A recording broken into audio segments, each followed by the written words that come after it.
இந்த மாதத்தின் கடைசி, இந்த வருடத்தின் கடைசி மாதத்தின் 3வது கர்த்தருடைய நாளுக்காக கர்த்தரை ஸ்தோத்திரிக்கிறேன். கர்த்தர் கடந்த 15 நாட்களாக கர்த்தர் நம்மை கண்மணி போல பாதுகாத்து வந்தார். பிரைஸ் தி லார்ட், அல்லேலூயா. உலகத்தில் நேரிடுகிற பல தீமையான காரியங்களுக்கு மத்தியிலே கர்த்தருடைய பாதுகாப்பை கர்த்தர் கொடுத்து அவர் நம்மை நடத்தி வந்ததற்காக நான் கர்த்தரை ஸ்தோத்திரிக்கிறேன். தொடர்ந்துள்ள நேரங்களிலே நாம் கர்த்தருடைய வார்த்தையை நாம் சிந்திக்க நாம் கடந்து செல்லலாம். நாம் வாசித்த இந்த மத்தேயு எழுதின சுவிசேஷம் 3வது அதிகாரம் 8வது வசனத்திலே யோவான் ஸ்நானகன் சொல்லுகிற ஒரு வார்த்தையை நாம் படித்திருக்கிறோம். மனம் திரும்புதலுக்கு ஏற்ற கனிகளை கொடுங்கள் என்று சொல்லியிருக்கிறார். அநேக காரியங்களை நான் யோசித்துக் கொண்டிருந்த போதிலும் இந்த வார்த்தை இந்த நாளுக்கு ஏற்றதாக இருக்கும் என்று நான் நம்பி இந்த வார்த்தைகளை உங்களுக்கு முன்பதாக வைக்கிறேன். மனம் திரும்புதலுக்கு ஏற்ற கனிகளை கொடுங்கள் என்று சொல்லுகிறார். இந்த யோவான் ஸ்நானகன் இந்த பிரசங்கத்தை ஆரம்பிக்கும் போது அல்லது அவருடைய ஊழியத்தை ஆரம்பிக்கும் போதே இந்த வார்த்தைகளை அவர் சொல்லுகிறதாக நாம் பார்க்கிறோம். முதல் வசனம் சொல்லுகிறது, அந்நாட்களில் யோவான் ஸ்நானன் யூதேயாவின் வனாந்திரத்திலே வந்து மனம் திரும்புங்கள், பரலோக ராஜ்யம் சமீபமாய் இருக்கிறது என்று பிரசங்கம் பண்ணினார் என்று சொல்லப்பட்டது.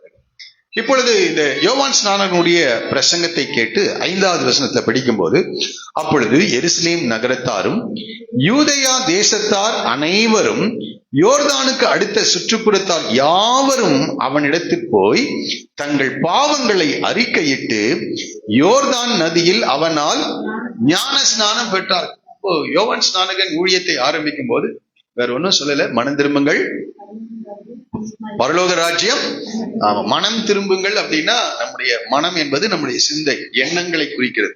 உங்களுடைய எண்ணங்களை தேவனுக்கு நேராக திருப்புங்கள். அது வரைக்கும் அந்த எண்ணங்கள் உலக காரியங்கள், உலக பிரகாரமான நினைவுகளிலே மனிதர்களுடைய காரியம் காணப்பட்டது. ஆனால் யோவான் சொல்லுகிறார், மனம் திரும்புங்கள், உங்களுடைய எண்ணங்களை கர்த்தருக்கு நேராக திருப்புங்கள், பரலோக ராஜ்யம் சமீபமாய் இருக்கிறது என்று சொல்லி அவர் பிரசங்கம் பண்ணும்போது எனக்கு ஆச்சரியமா இருக்கிறது. எருசலேம் நகரத்தாரும் யூதேயா தேசத்தார் அனைவரும், ஒரு பெரிய ஒரு எழுப்புதலை அந்த யூதேயா பகுதியிலே இந்த யோவான் ஸ்நானகன் ஏற்படுத்துகிறார். பாருங்க, யோர்தானுக்கு அடுத்த சுற்றுப்புறத்தார் யாவரும் அவனிடத்தில் போய் என்ன செய்தார்களாம்? தங்கள் பாவங்களை அறிக்கையிட்டு யோர்தான் நதியில் அவனால் ஞான ஸ்நானம் பெற்றார். இவர்களை பார்த்தெல்லாம் யோவான் ஒன்றும் சொல்லவில்லை. ஆனால் அடுத்த வசனம் சொல்லுகிறது, பரிசேயரிலும் சதுசேயரிலும் அநேகர் தன்னிடத்தில் ஞான ஸ்நானம் பெறும்படி வருகிறதை அவன் கண்டு என்று படிக்கிறோம். ஒரு கூட்ட ஜனத்தை பார்த்துதான் இந்த வார்த்தைகளை சொல்லுகிறார். பரிசேயரும் சதுசேயரும் அநேகர் தன்னிடத்தில் ஞான ஸ்நானம் பெறும்படி வருகிறார். ஆனால் இவர்கள் அந்த 5வது வசனத்திலே சொல்லப்பட்டது, 6வது வசனத்திலே சொல்லப்பட்டது போல தங்கள் பாவங்களை அறிக்கையிட்டு யோர்தான் நதியிலே ஞானஸ்நானம் என்ன செய்யல, எடுக்கல. ஆனால் இவர்கள் ஞானஸ்நானத்தை பெற்றுக்கொள்ள அவனிடத்திலே வருகிறார். அவர்களை பார்த்து சொல்லுகிறார், விரியன் பாம்பு குட்டிகளே, வரும் கோபத்துக்கு தப்பித்துக் கொள்ள உங்களுக்கு வகை காட்டினவன் யார்? யாரை பார்த்து சொல்றாரு? இந்த பரிசேயர் சதுசேயர். பரிசேயர் என்றால் என்ன அர்த்தம்னா, தேவனுக்காக வேறு பிரிந்தவர்கள் என்றுதான் அர்த்தம். செட் அபார்ட், பாரசி என்ற வார்த்தைக்கு செட் அபார்ட், தேவனுக்காக. ஆரம்பத்தில் இவர்கள் எல்லாம் சரியாதான் இருந்தாங்க. ஆனால் வர வர அவருடைய வாழ்க்கையில சடங்காச்சாரங்களுக்கு அதிக முக்கியத்துவம் கொடுத்தார்கள். சடங்காச்சாரங்கள், பாரம்பரியங்களுக்கு முக்கியத்துவம் கொடுத்தார்கள். அதனால்தான் அவர்களை பார்த்து மாயக்காரராகிய வேத பாரகரே, பரிசேயரே என்று மத்தேயு சுவிசேஷம் 23வது அதிகாரத்தில் அதிகமான முறை சொல்லப்பட்டது. மாயக்காரராக, இயேசு கூட அதான் சொல்றார், மாயக்காரராகிய பரிசேயரே சதுசேயர். இவர்கள் பாவங்களை அறிக்கை செய்து ஞானஸ்நானம் எடுக்கல. அதனாலதான் இங்க சொல்றாரு, மனம் திரும்புதலுக்கு ஏற்ற கனிகளை நீங்கள் என்ன செய்யுங்க, கொடுங்கள் என்று யோவான் ஸ்நானகன் சொல்றார். மனம் திரும்புதலுக்கு ஏற்ற கனிகளை கொடுங்கள். அது சொல்றாரு. இப்பொழுதே கோடாரியானது எங்க வச்சிருக்கிறாராம்? மரங்களின் வேர் அருகே. நாம எங்க வெட்டுவோம்னா கிளைகளை வெட்டிட்டு இருப்போம். ஆனா ஆண்டவர் யோவான் ஸ்நானகன் மூலமாய் சொல்லுகிறார், கோடாரியானது மரங்களின் வேர் அருகே வைத்திருக்கிறது. ஆகையால் நல்ல கனி கொடாத மரம் எல்லாம் வெட்டுண்டு எங்க போடுமா? அக்கினியிலே போடப்படும். நாமளா இருந்தா என்ன பரவாயில்ல. இந்த பரிசேயர் சதுசேயர் கூட என்ன செஞ்சுட்டாங்க? ஞானஸ்நானம் எடுத்துட்டாங்க அப்படின்னு தான் நம்ம சந்தோஷப்படுவோம். ஆனால் யோவான் ஸ்நானகன் சொல்லுகிறார், மனம் திரும்புதலுக்கு ஏற்ற கனிகளை கொடுங்கள். சடங்காச்சாரங்கள் இருக்கிறது, அவர்களுக்கு பாரம்பரியங்கள் இருக்கிறது, அநேக காரியங்களை சடங்காச்சாரமாக அவர்கள் கை கொண்டு வந்தார்கள். ஆனால் அவர்கள் கிட்ட மனம் திரும்புதல் இல்லை. ஆனால் இந்த ஞானஸ்நானத்தை மாத்திரம் என்ன செஞ்சிருக்காங்க, பெற்றுக் கொண்டிருக்கிறார். இந்த காலைவெளியில நம்முடைய வாழ்க்கையில கனி கொடுக்கிறவர்களாக இருக்கிறோமா? இங்கே சொல்லுகிறார், நல்ல கனி கொடாது. அந்த கனி எந்த கனி வேணா இல்ல, என்ன கனி கொடுக்கணும்? நல்ல கனி கொடாத மரம் எல்லாம் வெட்டுண்டு எங்க போடப்படுமா? முடிவிலே அக்கினியிலே போடப்படும். நம்முடைய வாழ்க்கையில நல்ல கனி கொடுக்கணும், இல்லை என்றால் நித்திய நரகம் தான். ஞானஸ்நானம் எடுத்திருக்கலாம், தேவனுடைய பிள்ளைகள் என்று சபைகளுக்கு நாம் வரலாம், ஆண்டவரை ஆராதிக்கலாம், எல்லாம் செய்யலாம். ஆனா நல்ல கனி கொடுக்கவில்லை என்றால் ஆண்டவர் சொல்றார், வெட்டுண்டு அக்கினியிலே போடப்படும். இதை ஆண்டவர் மாத்திரம் அல்ல, யோவான் ஸ்நானகன் மாத்திரம் அல்ல, இயேசு கிறிஸ்துன்னு சொல்லுகிறதை நாம் படிக்கலாம். என்னோடு கூட லூக்கா எழுதின சுவிசேஷம் 13வது அதிகாரத்தை எடுத்துக்கொள்ளுங்கள். லூக்கா எழுதின சுவிசேஷம் 13வது அதிகாரம் 6வது வசனத்திலிருந்து 9வது வசனம் வரைக்கும் நான் வாசிக்கிறேன், நீங்கள் கவனிங்கள். 6வது வசனத்திலிருந்து 9வது வசனம், லூக்கா எழுதின சுவிசேஷம் 13வது அதிகாரம். அப்பொழுது அவர் ஒரு உவமையை சொன்னார். ஒருவன் தன் திராட்சை தோட்டத்தில் ஒரு அத்திமரத்தை நட்டிருந்தான். அவன் வந்து அதிலே கனியை தேடின போது ஒன்றும் காணவில்லை. இப்ப ஆண்டவர் வந்து ஒரு திராட்சை தோட்டத்துல என்ன மரத்தை வச்சிருக்கிறாராம்? அத்தி மரத்தை வைத்தார். அவன் வந்து அதிலே கனியை தேடின போது அங்க என்ன இல்லையா, ஒன்றும் காணவில்லை. சரி பாருங்க, அப்பொழுது அவன் தோட்டக்காரனை நோக்கி, இதோ 3 வருஷமாய் இந்த அத்திமரத்திலே கனியை தேடி வருகிறேன், ஒன்றையும் காணவில்லை, இதை வெட்டி போடு, இது நிலத்தையும் ஏன் கெடுக்கிறது. அப்போ மரம் வைத்தவர்கள் என்ன செய்யறாங்க? கனியை தேடுகிறவர்களா இருக்கிறார். அவர் சொல்றாரு, இந்த 3 வருஷமாய் நான் தேடிக்கொண்டே இருக்கிறேன், ஆனா எவ்வளவு கனி கூட இல்ல, ஒன்றையும் என்ன செய்யல, காணவில்லை என்று சொல்ல, ஒரு கனி கூட இல்ல, இதை வெட்டி போடு, இது நிலத்தையும் ஏன் கெடுக்கிறது. ஆனா அதற்கு அந்த தோட்டக்காரன் சொல்றாரு பாருங்க, இங்க கீழே நீங்கள் படிக்கும் போது, அதற்கு அவன், ஐயா இந்த வருஷமும் இருக்கட்டும், நான் இதை சுற்றிலும் கொத்தி எரு போடுவேன், கனி கொடுத்தால் சரி, கொடாவிட்டால் இனிமேல் இதை வெட்டி போடலாம் என்று சொன்னான். எஜமானு சொல்றாரு, தோட்டக்காரன்னு சொல்றாரு, இன்னும் 1 வருஷம் என்ன செய்யுங்க, டைம் கொடுங்க, நாம இதை என்ன செய்யணும், கொத்தி எரு போட்டு நல்லா தண்ணியெல்லாம் ஊற்றி அதை நன்றாய் பராமரிக்கலாம், கனி கொடுத்தால் சரி, கொடாவிட்டால் இதை வெட்டி போடலாம் என்று சொன்னான் என்று சொல்லப்பட்டது. கனி கொடுத்தால், இதை எப்ப சொல்றாருன்னா 6வது வசனம் சொல்றது, அப்பொழுது என்று ஆரம்பிக்கிறது. அப்பொழுதுன்னா என்னது, அதுக்கு மேல ஒரு சம்பவம் நடைபெற்றிருக்கிறது. அந்த சம்பவத்தை சொல்லிதான் இதை சொல்லுகிறார். என்ன சம்பவமா? 1வது வசனத்திலிருந்து, பிலாத்து சில கலிலேயருடைய ரத்தத்தை அவருடைய பலிகளோடு கலந்திருந்தான். பிலாத்து என்ன செய்திருக்கிறார்? சில கலிலேயாவில் வாழ்ந்து கொண்டிருக்கிற மனிதர்களை வெட்டி அவருடைய ரத்தத்தை சிந்த பண்ணி இருக்கிறான். அந்த வேளையில் அங்கே இருந்தவர்கள் சிலர் அந்த செய்தியை அவருக்கு அறிவித்தார்கள். இயேசு அவர்களுக்கு பிரயுத்தரமாக, அந்த கலிலேயருக்கு அப்படிப்பட்டவர்கள் சம்பவித்ததினாலே மற்ற எல்லா கலிலேயரை பார்க்கிலும் அவர்கள் பாவிகளாய் இருந்தார்கள் என்று நினைக்கிறீர்களா? ஒரு சிலரை அந்த ஏரோது என்ன செய்திருக்கிறார் என்றால், அவர் பனிஷ் பண்ணியிருக்கிறார், தண்டனை கொடுத்திருக்கிறார், அவங்களுக்கு மரண தண்டனை விதித்திருக்கிறார். அப்போ சொல்றாங்க, அவர்கிட்ட வந்து கொஞ்சம் பேர் கலிலேயரை ஏரோது என்ன செய்திருக்கார், மரண தண்டனை கொடுத்திருக்கிறார் என்று சொல்றார். அப்பதான் சொல்றாரு, அவர் சொல்லுகிறார், அந்த கலிலேயருக்கு அப்படிப்பட்டவர்கள் சம்பவித்ததினாலே மற்ற எல்லா கலிலேயரை பார்க்கிலும் அவங்க மட்டும்தான் பாவிகளா இருந்தார்களா? கீழே சொல்றாரு, சிலோவாமிலே கோபுரம் விழுந்து 18 பேரை கொன்றதே எருசலேமில் குடியிருக்கிற மனுஷர் எல்லாரிலும் அவர்கள் குற்றவாளிகளாய் இருந்தார்கள் என்று நினைக்கிறீர்களா? அப்போ அந்த கோபுரம் விழுந்து 18 பேரை என்ன செஞ்சிருச்சு, அது கொன்று போட்டு விட்டது. நம்ம என்ன சொல்லுவோம், அவங்க என்ன பாவம் செஞ்சாங்களோ அந்த கோபுரம் இடிந்து என்ன செஞ்சிருக்கு, அவங்க மேல விழுந்தது என்று சொல்லுகிறார்.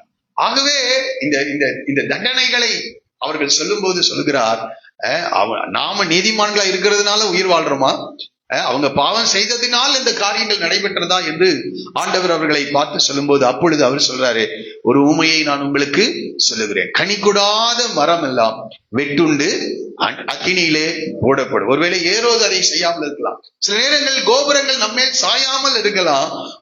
ஆனால் ஆண்டவர் சொல்கிறாரு, எந்த ஒரு மரம் கனி கொடுக்கவில்லையோ அந்த மரத்தை வெட்டி எங்க போடணுமா? அக்கினியிலே போடப்பட வேண்டும் என்று சொல்கிறார்.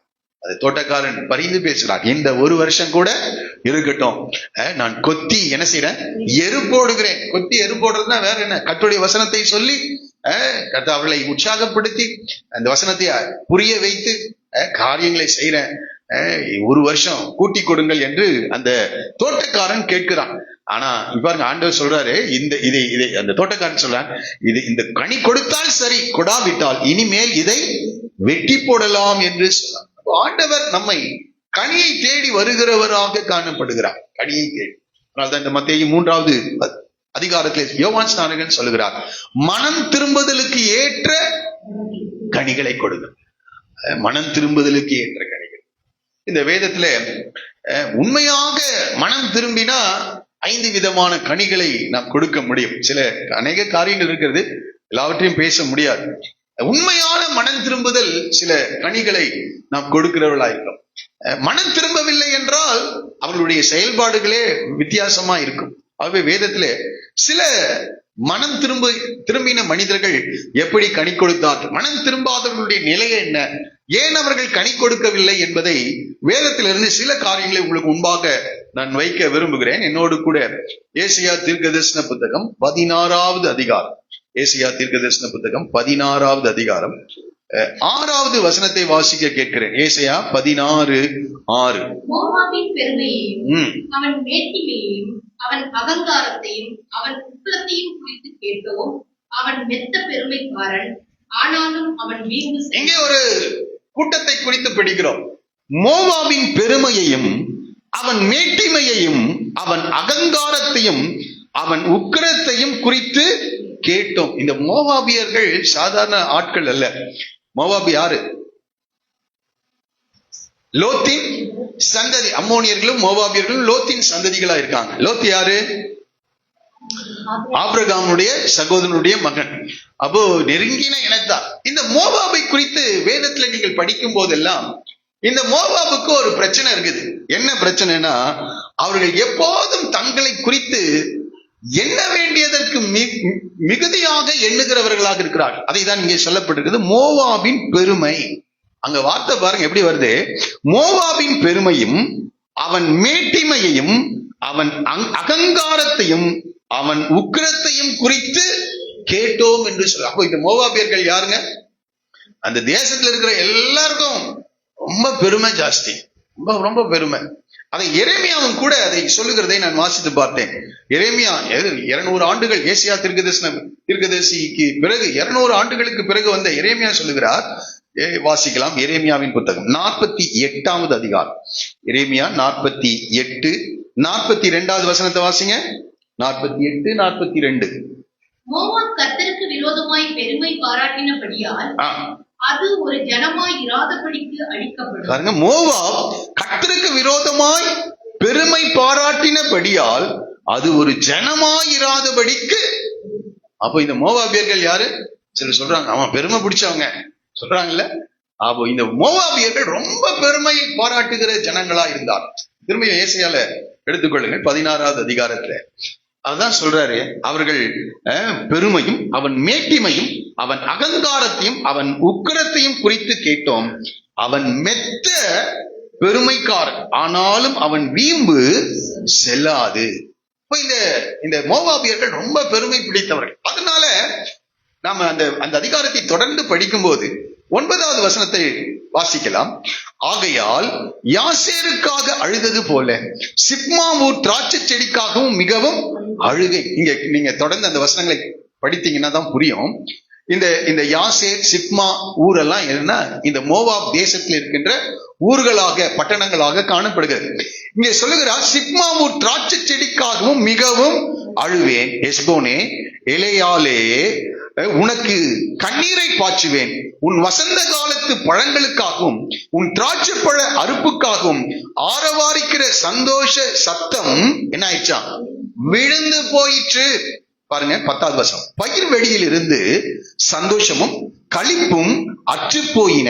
திராட்சை தோட்டங்களில் பாடலும் இல்லை, ஆர்ப்பரிப்பும் இல்லை, ஆலையில் ரசத்தை மிதிக்கிறவனும் இல்லை. சந்தோஷ ஆரவாரத்தை என்ன செய்தேன்?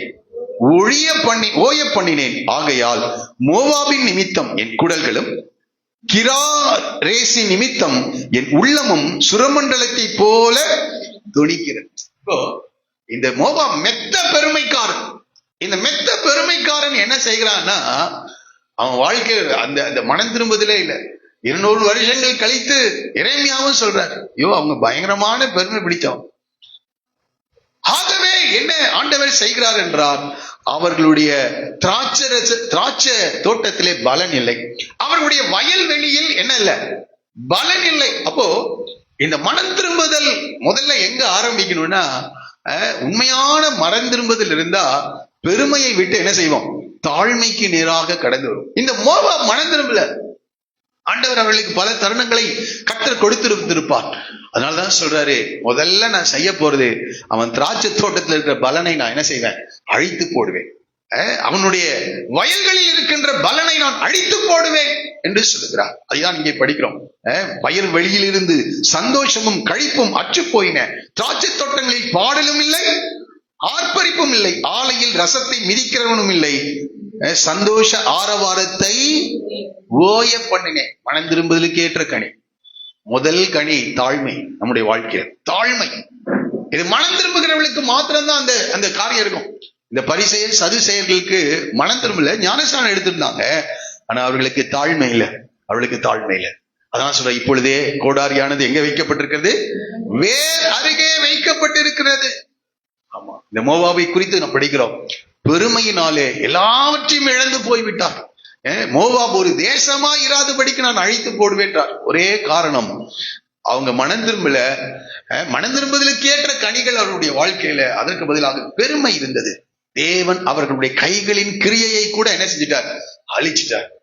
இப்ப பாருங்க, அவர்கள் எல்லாவற்றையும் இழந்தவர்களாக காணப்படுகிறார் பெருமையினாலே. பெருமையினால் வேதத்துல இந்த பெருமை குறித்து அநேக காரியங்கள் சொல்லப்படுகிறது. இஸ்ரவேல் இந்த மோவாவை கூட்டலாம். இப்போ இஸ்ரவேல் ஜனங்களுக்கு கூட பயங்கரமான பெருமை. அதை தான் நம்ம இப்ப வாசிக்கலாம். மத்தேயு சுவிசேஷம் 3வது அதிகாரத்திலே இந்த யோவான் ஸ்நானகன் அவருடைய பெருமையை குறித்து சொல்லுகிறார். பாருங்க, 3ஆம் அதிகாரம் 8-9 வசனங்களை வாசிங்க. கொடுங்கள்.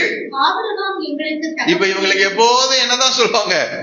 ஆபிரகாம் எங்களுக்கு தகப்பன் என்று உங்களுக்குள்ளே சொல்லிக்கொள்ள நினையாதிருங்கள். எப்ப பார்த்தாலும் யார் என்ன சொல்லுவாங்க? நாங்க யார் தெரியுமா? ஆபிரகாமின் சந்ததி, தேவனோடு கூட உடன்படிக்கை செய்த சந்ததி என்று அந்த பெருமை யாருக்கு இருக்கு? இந்த இஸ்ரவேல் ஜனங்கள். மோவாபியர்களுக்கு எப்படி பெருமையோ தெரியல, அங்க என்ன நடந்ததுன்னு, எதனால் அவர்கள் பெருமை பாராட்டினார்கள் என்று தெரியல. ஆனா இந்த இஸ்ரவேல் ஜனங்களுக்கு எப்போதும் என்ன பெருமைனா, நாங்க ஆபிரகாமின் சந்ததி, நாங்கள் தேவனுடைய சந்ததி என்ற ரொம்ப ஒரு பெருமை. ஆனால் ஆபிரகாமின் கிரியையை அவர்கள் என்ன செய்ய மாட்டாங்க? உங்கள் பிதாவினுடைய கிரியைகளை செய்தால் பரவாயில்லன்ற. ஆபிரகாம் கிரியைகள் அவர்கள் கிட்ட இல்ல.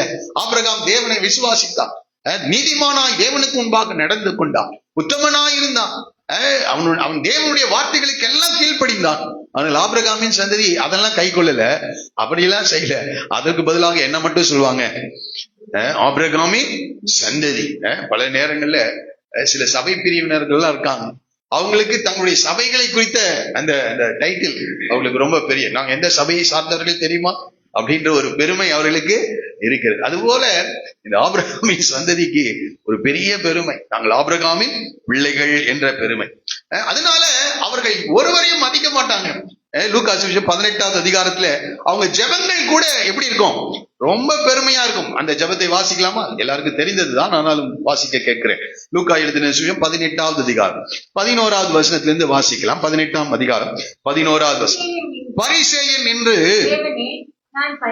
நான் பரிகாரர், அநியாயக்காரர், விபச்சாரக்காரர் ஆகிய மற்ற மனுஷரை போலவும் இந்த ஆயக்காரனை போலவும் இல்லாததினால் உம்மை ஸ்தோத்திரிக்கிறேன். மற்றவர்கள் எல்லாம் பார்க்கும்போது இந்த பெருமைக்காரர்களுக்கு மற்ற யாரை பார்த்தாலும் அவங்க பார்வையே வித்தியாசமா இருக்கும்.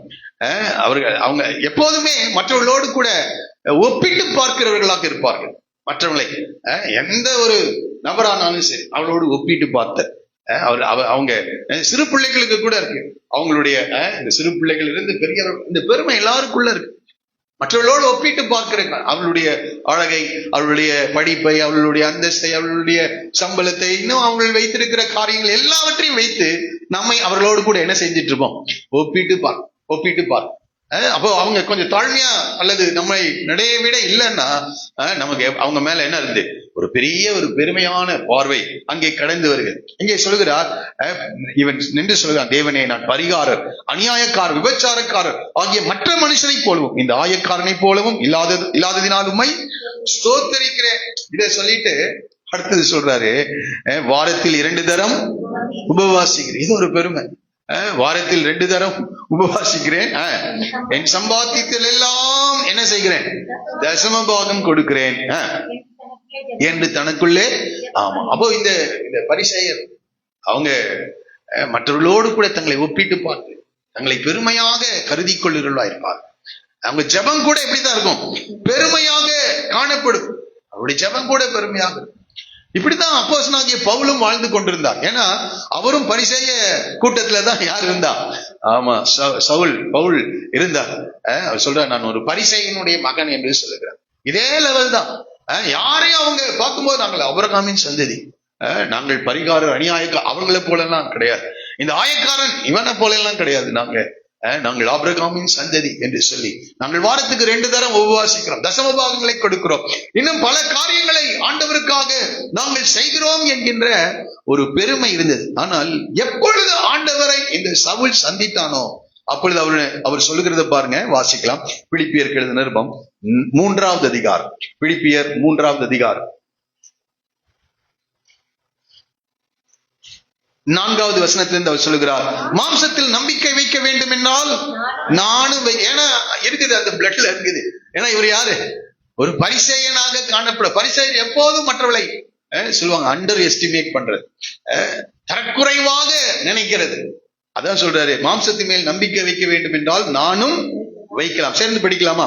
வேறொருவன் மாம்சத்தின் மேல் நம்பிக்கையா இருக்க நினைத்தால் நான் அதிகமாய் அப்படி செய்யலாம் அப்படின்னு சொல்லிட்டு அவர் சொல்றாரு, நான் 8ஆம் நாளில் விருத்த சேதனம் அடைந்தேன். இஸ்ரவேல் வம்சத்தான், பென்யமீன் கோத்திரத்தான், எபிரேயில் பிறந்த எபிரேயன், நியாய பிரமாணத்தின்படியே பரிசேயன், பக்தி வைராக்கியத்தின்படி சபையை துன்பப்படுத்தினவன், நியாய பிரமாணத்திற்குரிய நீதியின்படி குற்றம் சாட்டப்படாதவன். பரிசேயர்கள் பாத்தீங்களா, அதெல்லாம் சொல்லிடுவாங்க, நாங்க எபிரேயரில் பிறந்த எபிரேயர், எந்த கலப்படமும் எங்க வம்சத்துல என்ன செய்யல இல்ல. பென்யமீன் கோத்திரத்தான், 8ஆம் நாளில் விருத்த சேதனம் செய். இதெல்லாம் அவங்களுக்கு ரொம்ப பெரிய காரியம். இப்போ ஆண்டவரை சந்தித்த இந்த பவுல் சொல்றாரு 7வது வசனத்திலே, ஆகிலும் எனக்கு லாபமாய் இருந்தவைகள் எவைகளோ அவைகளை கிறிஸ்துவுக்காக நஷ்டம் என்று எண்ணினேன் என்று சொல்லுகிறார். அது மாத்திரமல்ல, என் கர்த்தராகிய கிறிஸ்து இயேசுவை அறிகிற அறிவின் மேன்மைக்காக எல்லாவற்றையும் நஷ்டம் என்று எண்ணிக்கொண்டிருக்கிறேன் என்று சொல்லுகிறார். இதெல்லாம் ஒரு காலத்துல பரிசேயனா இருக்கும்போது இதெல்லாம் மேன்மையாக இருந்தது, இதெல்லாம் பெருமை பாராட்டக்கூடிய காரியமாக எனக்கு இருந்தது. ஆனால் இப்பொழுது அவைகளை எல்லாம் நான் என்ன செய்கிறேன்?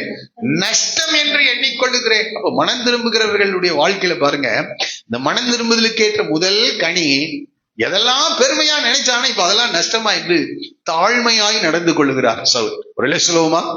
ஆமா ஆமா, நம்ம மனம் திரும்பி இருப்போம் என்றால் உண்மையான தாழ்மை. சில காரியங்கள் இருக்கலாம், ஆனால் அவைகளை கர்த்தர் தான் கொடுத்தாரு. ஆனால் கர்த்தருக்கு மகிமை செலுத்தி நாம் தாழ்மையாக நாம் நடந்து கொள்ள வேண்டியவர்களாய் காணப்பட வேண்டும். அதைதான் எரேமியா இன்னொரு இடத்துல சொல்றாரு, எல்லாருக்கும் தெரிந்த வசனம் தான். எரேமியா 9வது அதிகாரம் 23வது வசனம். எரேமியா 9:23 இருந்து வாசிங்க. 23, 24 வசனங்கள். ஆமா, இன்னைக்கு அநேகருக்கு எதை குறித்து மேன்மை பாராட்டுகிறோம்? ஞானத்தை குறித்து, கல்வியை குறித்து, அவர்கள் பெற்றிருக்கிற பட்டங்களை குறித்து மேன்மை பாராட்டுகிறவர்களாக காணப்படுகிறார். ஆனால் வசனம் சொல்லுகிறது, எரேமியா சொல்லுகிறார், ஞானி தன் ஞானத்தை குறித்து என்ன செய்ய வேண்டாம்? மேன்மை பாராட்ட வேண்டாம். கொஞ்சம் கல்வி வந்துருச்சா, கொஞ்சம் அந்தஸ்தெல்லாம் வந்துருச்சுன்னா நிச்சயமாக சொல்றாங்க, அவங்க கூட எங்களால சேர்ந்து செயல்பட முடியாது, ஏனென்றால் நாங்கள் படித்தவர்கள் என்று சொல்கிறார்.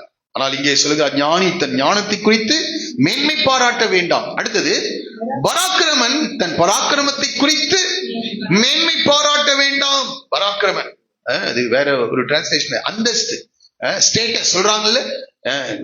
நாங்க ரொம்ப கல்வி கற்றவர்கள், அடுத்தது எங்களுடைய அந்தஸ்து உயர்ந்த அந்தஸ்தா இருக்கிறது, அதான் சொல்றாங்க. இங்கே பராக்கிரமன் தன் பராக்கிரமத்தை குறித்து உடைய அந்தஸ்தை குறித்து மேன்மை பாராட்டுகிறீர்களா? அடுத்தது, ஐஸ்வர்யவான் பணம் ரொம்ப சம்பாதிச்சாச்சு, இப்ப சொல்றாங்க ஐஸ்வர்யவான் தன் ஐஸ்வர்யத்தை குறித்து மேன்மை பாராட்ட வேண்டாம் என்று சொல்லுகிறார். இந்த காரியங்கள் அடுத்த வசனம் சொல்லுது, மேன்மை பாராட்டுகிறவன் பூமியிலே கிருபையும் நியாயத்தையும் நீதியும் செய்கிற கர்த்தர் நான் என்று என்னை அறிந்து உணர்ந்திருக்கிறதை குறித்தே மேன்மை பாராட்ட கடவுள். அப்ப மனம் திரும்புகிறவர்கள் கர்த்தரை குறித்தே மேன்மை பாராட்டுகிறார். அவர்களுக்கு ஒரு மேன்மை இருக்கிறது என்றால், நான் கர்த்தரை அறிந்திருக்கிறேன், என்னை உண்டாக்கின தேவனை நான் என்ன செய்திருக்கிறேன், அறிந்திருக்கிறேன், அது ஒன்றுதான் அவர்களுக்கு மேன்மை பாராட்டு என்று சொல்லுவான் என்று சொல்லுகிறான். இவைகளின் மேல் பிரியமாய் இருக்கிறேன் என்று கர்த்தர் சொல்லுகிறார். எதன் மேல? அப்ப பெருமை உள்ளவர்களுக்கு கர்த்தர் என்ன செய்கிறார், எதிர்த்து நிற்கிறவராக இருக்கிறார். ஆனால் தாழ்மை உள்ளவர்களுக்கோ கர்த்தர் என்ன செய்கிறாராம், கிருபை கொடுக்கிறவராக இருக்கிறார். ஆகவே ஞானி தன் ஞானத்தை குறித்து மேன்மை பாராட்ட வேண்டாம், பராக்கிரமன் தன் பராக்கிரமத்தை குறித்து மேன்மை பாராட்ட வேண்டாம், ஐஸ்வர்யவான் தன் ஐஸ்வர்யத்தை குறித்து இன்றைக்கு இந்த காரியத்தில் தான் எல்லாரும் மேன்மை பாராட்டுகிறவர்களாக இருக்கிறார். ஆனால் ஆண்டவர் சொல்லுகிறார், மேன்மை பாராட்ட வேண்டும் என்றால் நீ என்னை அறிந்து உணர்ந்திருக்கிறதை குறித்தே நீ என்ன செய், மேன்மை இதன் மேல் நான் பிரியமாயிருக்கிறேன். இது காலை வெள்ள பல நேரங்களிலே நம்ம கேட்கிறது தான். ஆனால் சில நேரங்களிலே நம்மை அறியாமலேயே அந்த பெருமை என்ன செய்கிறது, வந்து விடுகிறதாக இருக்கிறது. அதனால்தான் 1 கொரிந்தியர் 4வது அதிகாரத்திலே பவுல் சொல்லுகிற ஒரு வார்த்தையை வாசிக்கலாம். 1 கொரிந்தியர் 4வது அதிகாரம் 6-7 வசனங்களிலே நாம் இப்படி வாசிக்கிறோம். 1 கொரிந்தியர் 4ஆம் அதிகாரம். சகோதரரே,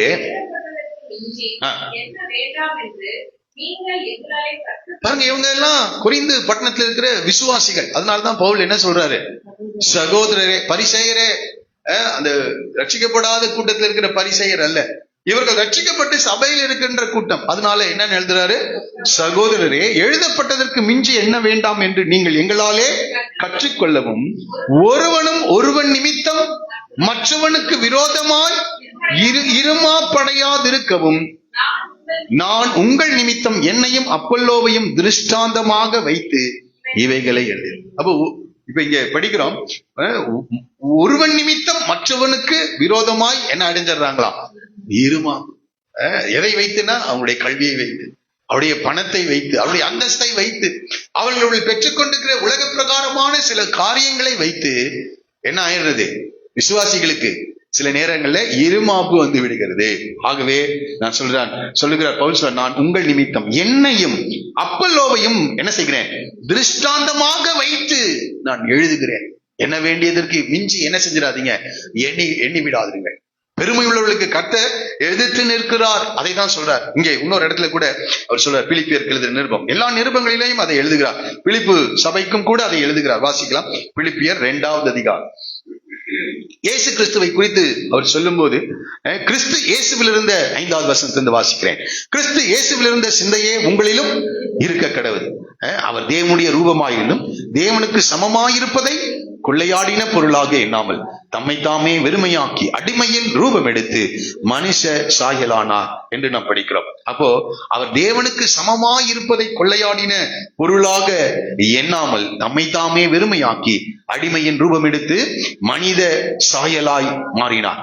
8வது வசனம், அவர் மனுஷ ரூபமாய் காணப்பட்டு மரண பரியந்தமும், அதாவது சிலுவையின் மரண பரியந்தமும் கீழ்ப்படிந்தவராகி தம்மை தாமே, அவர் தேவன் ஆனால் மனிதனாய் இந்த பூமிக்கு வந்து தன்னை தாழ்த்தினார் என்று படிக்கிறோம். சிலுவையின் மரண பரியந்தமும் அவர் பிதாவுக்கும் அதிகாரங்களுக்கும் அவர் கீழ்ப்படிந்திருந்தார் என்று சொல்லப்பட்டிருக்கிறது. அவர் தம்மை தாழ்த்தினார். ஆதலால் தேவன் எல்லாவற்றுக்கும் மேலாக அவரை உயர்த்தினார். எல்லாவற்றுக்கும் மேலாக இப்பொழுது இயேசு உயர்ந்திருப்பதற்கு ஒரே காரணம், அவர்கிட்ட பெருமையே இல்லை. அவர்கிட்ட என்ன இல்ல, பெருமை. அவர் தம்மை தாழ்த்தினார் என்று என்று படிக்கிறோம். இந்த பூமிக்கு அவர் வரும்போது ஒரு ராஜாவா வரல, ஒரு அடிமையின் ரூபம் எடுத்து மனித சாயலாக அவர் என்ன செய்தார்? மாறினார். இந்த சிலுவையின் மரண பர்யந்தமும் கீழ்ப்படிந்தவராகி நம்மை என்ன செய்தாராம்? தாழ்த்தினார் என்று சொல்லப்படுகிறது. ஆகவே என்னை கேட்கிற அருமையான தேவனுடைய பிள்ளைகளே, மனம் திரும்பின ஒவ்வொரு மனிதனுடைய வாழ்க்கையிலையும் அவர்கள் கொடுக்கிற முதல் கனி என்னன்னா, என்ன கனி? தாழ்மை இருக்கும் அவருடைய வாழ்க்கையில. அவர்களுக்கு ஒருவேளை பணம் இருக்கலாம், அந்தஸ்து இருக்கலாம், படிப்பு இருக்கலாம், ஆனா அவைகளை குறித்து மேன்மை பாராட்ட மாட்டார்கள். அவைகள் கிறிஸ்துவின் அறிகிற அறிவின் மேன்மைக்காக நஷ்டம் என்று என்ன செய்வாங்க? அதை ஒரு பொருட்டாக எண்ண மாட்டார்கள். அவர்கள் தேவ முன்பாக, ஜனங்களுக்கு முன்பாக இருமாப்படைந்தவர்களாய் அல்ல, எப்படி இருப்பாங்க? மிகவும் தாழ்மை உடையவர்களாக இருக்கிறவர்களாக. இந்த காலை வேளை மனம் திரும்புதலுக்கு ஏற்ற கனியை கொடுங்கள். இப்போ கோடாரி எங்க வச்சிருக்கிறாரு? மரங்களின் வேற அருகே வைத்திருக்கிறாரா? கனி கொடுத்தால் சரி, 1 வருஷம் டைம் கொடுத்திருக்கிறார். ஆகவே நம்முடைய கொஞ்சம் உங்களுடைய வாழ்க்கையை ஆராய்ந்து பாருங்க. இந்த வருட கடைசி நாட்களிலே நாம் வாழ்ந்து கொண்டிருக்கிறோம். வருட கடைசி நாட்கள், இன்னும் சில நாட்களிலே ஒரு புதிய வருடத்திற்குள்ளாக நாம் பிரவேசிக்கிறோம். நம்முடைய வாழ்க்கையில இந்த இருமாப்பு காணப்படுகிறதா? மனமேட்டிமை, அகங்காரம். இந்த மோவாப் குறித்து நம்ம படித்தோம். அவர்கள் மெத்த பெருமைக்காரர். அதனால தேவன் என்ன செய்தாரா? கனி கொடுக்கிற அனுபவத்தையே அழித்து விட்டார். அவருடைய வயல்கள் எல்லாம் காய்ந்து போய்விட்டது. திராட்சை தோட்டங்களிலே திராட்சை பழங்கள் இல்லை, ஆலை எல்லாம் வெறுமையாய் காணப்படுகிறது. காலை வேளை பொருளாதாரத்தை கூட ஆண்டவர் கை வைக்கிறார். நம்முடைய வாழ்க்கையிலே நாம் யாருக்கு விரோதமாக நாம் பெருமை பாராட்டி இருக்கிறோமா? நம்முடைய எண்ணங்களிலே கூட பிசாசு அந்த எண்ணங்கள் தான் வந்துச்சு. அங்கிருந்து என்ன செஞ்சார்? அவனை தள்ளிவிட்டார் என்று படிக்கிறோம். நேபுகாத்நேச்சாரை குறித்து நாம் எல்லாம் அறிந்திருக்கிறோம். நான் கட்டின என் பராக்கிரமத்திற்கு என்று நான் கட்டின மகா பாபிலோன் என்று தன் வாயிலே சொல்லிக் கொண்டிருக்கும் போது, தன்னுடைய எண்ணங்களிலே நினைத்துக் கொண்டிருக்கும் போதே அவன் மனுஷனை நின்று தள்ளப்பட்டு மிருகத்திற்கு ஒப்பாக மாறினான் என்று படிக்கிறோம். ஒரு பெரிய ராஜா, அந்த மேட்டிமை, அந்த பெருமை அவனை தள்ளினது. இந்த காலை வேளை நம்முடைய வாழ்க்கையில இந்த வருடத்தை கர்த்தர் நமக்கு கூட்டி கொடுத்தா, நம்முடைய வாழ்க்கையில அந்த அகங்காரம் இருக்கிறதா? அந்த பெருமை இருக்கிறதா? இந்த மோவாபுக்கு இருக்கிறது போல அவனுடைய இனத்தை குறித்து அவனுடைய என்ன இருந்ததுன்னு எனக்கு தெரியல. அந்த இடத்தை நம்ம படிக்கும் போது அவன் பெருமை பாராட்ட அவனுக்கு என்ன இருந்ததுன்னு தெரியல. ஆனால் அவனுடைய கைகளின் கிரியையை கர்த்தர் அழித்தார் என்று படிக்கிறோம். கைகளின் கிரியை. இந்த காலை வேளை ஒரு வருடத்தை முடிக்க இருக்கிறோம். மனம் திரும்ப இருப்போம் என்றால் எதை குறித்தும் நீங்கள் பெருமை பாராட்டக்கூடாது. பெருமை தேவனுக்கு எதிரான ஒரு காரியம். அது பிசாசினுடைய சுவாபமாய் காணப்படுகிறது. அவர்களுக்கு வேற யாருக்கு கர்த்தர் எதிர்த்து நிற்கிறேன் என்று சொல்லல, யாருக்குதான் எதிர்த்து நிற்கிறாரு? பெருமை உள்ளவனுக்கு, பெருமை உள்ளவனுக்கு. ஆனா நீங்க அது மனம் திரும்பி இருப்போம் என்றால், உண்மையான மனம் திரும்புதல் இருப்போம் தாழ்மை. இந்த தாழ்மை உள்ளவர்களை கர்த்தர் என்ன செய்கிறார்? அவளுக்கு கிருபை கொடுக்கிறது மாத்திரம் இல்லை, இயேசு தம்மை தாழ்த்தின போது இன்னும் அவரை என்ன செய்தார்? உயர்த்தினார் என்று படிக்கிறோம்.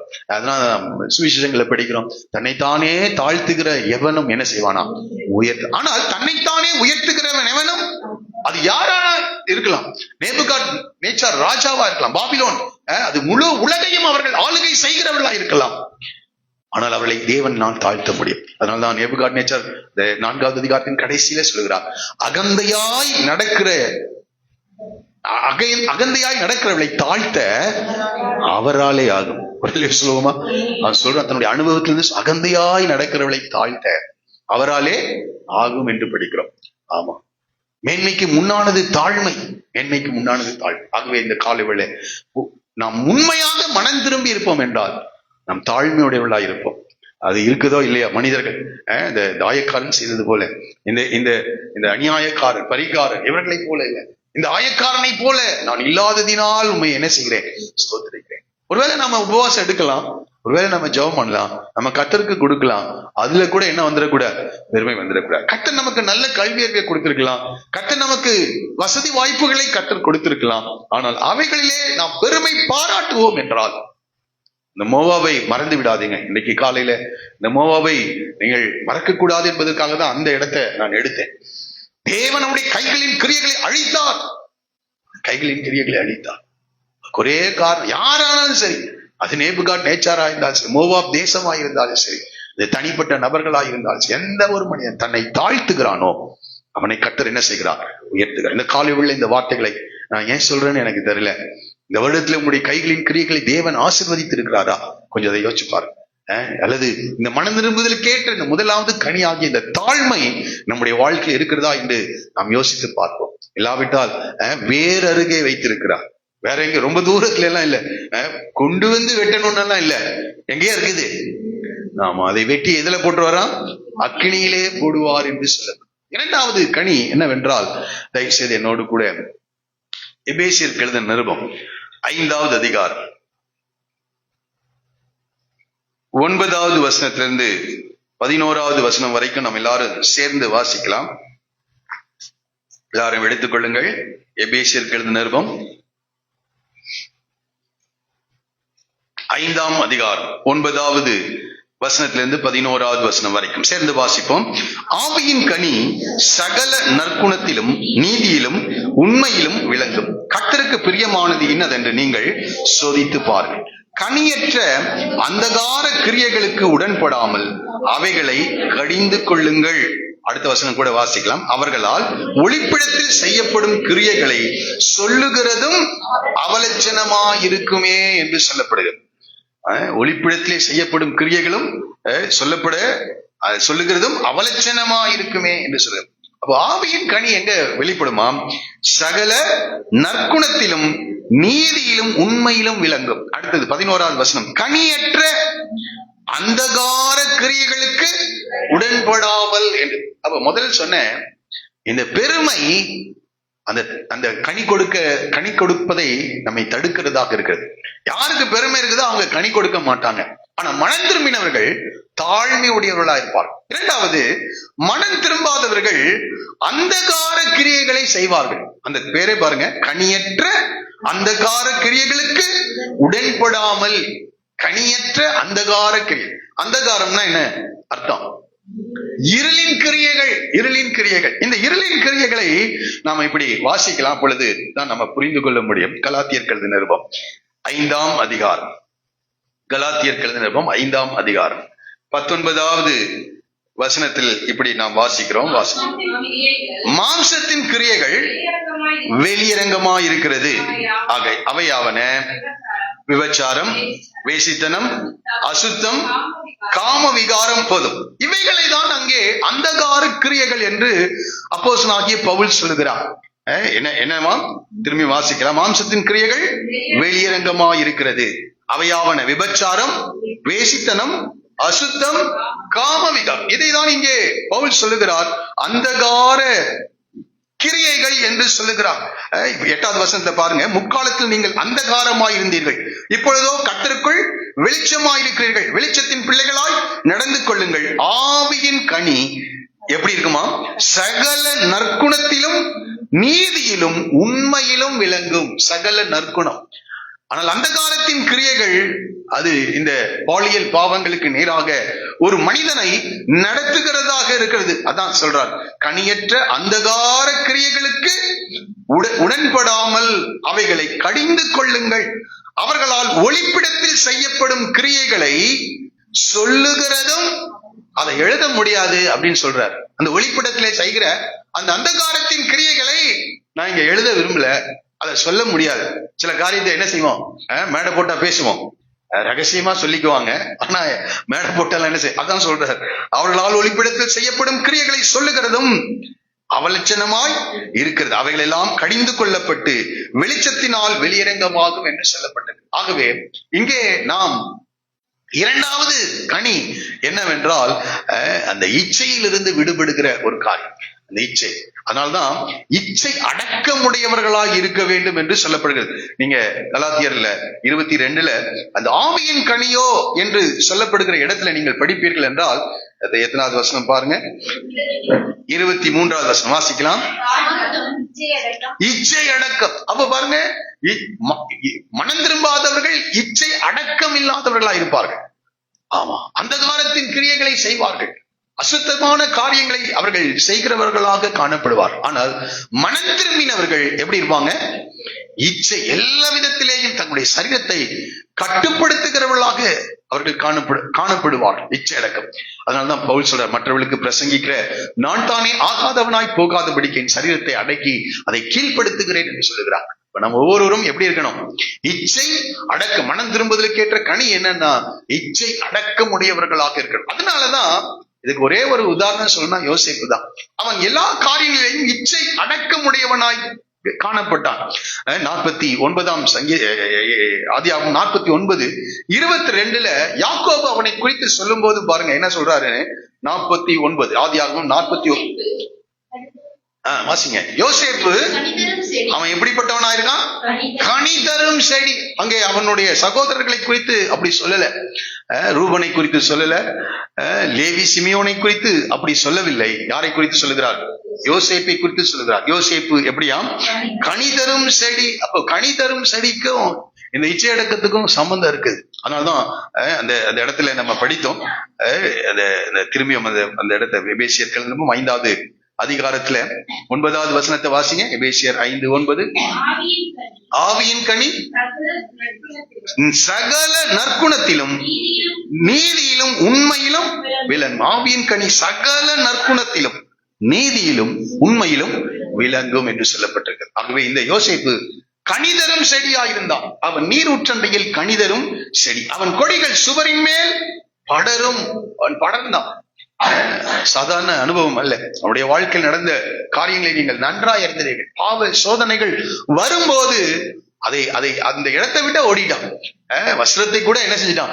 விட்டு அந்த இடத்தை விட்டு அவன் ஓடினவனாக காணும். ஆகவே அந்த இச்சை அடக்கம் என்கின்ற அந்த கனி அவனுடைய வாழ்க்கையில இருந்தபடினாலே யோசேப்பை குறித்து சொல்லப்படுகிறது.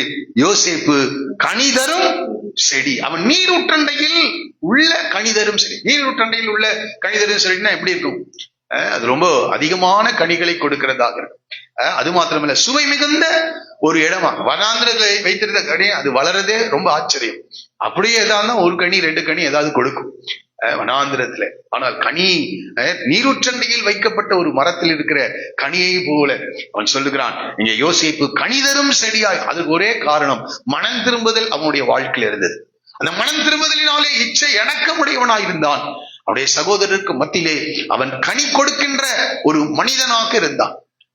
காலை வேளை 2வது குறிப்பு, இச்சை அடக்கமுடையவர்களாய். முதல்ல சொன்னேன், தாழ்மை உடையவர்களாக இருக்க வேண்டும். 3வதாக நீதிமொழிகளின் புஸ்தகம் 15வது அதிகாரம்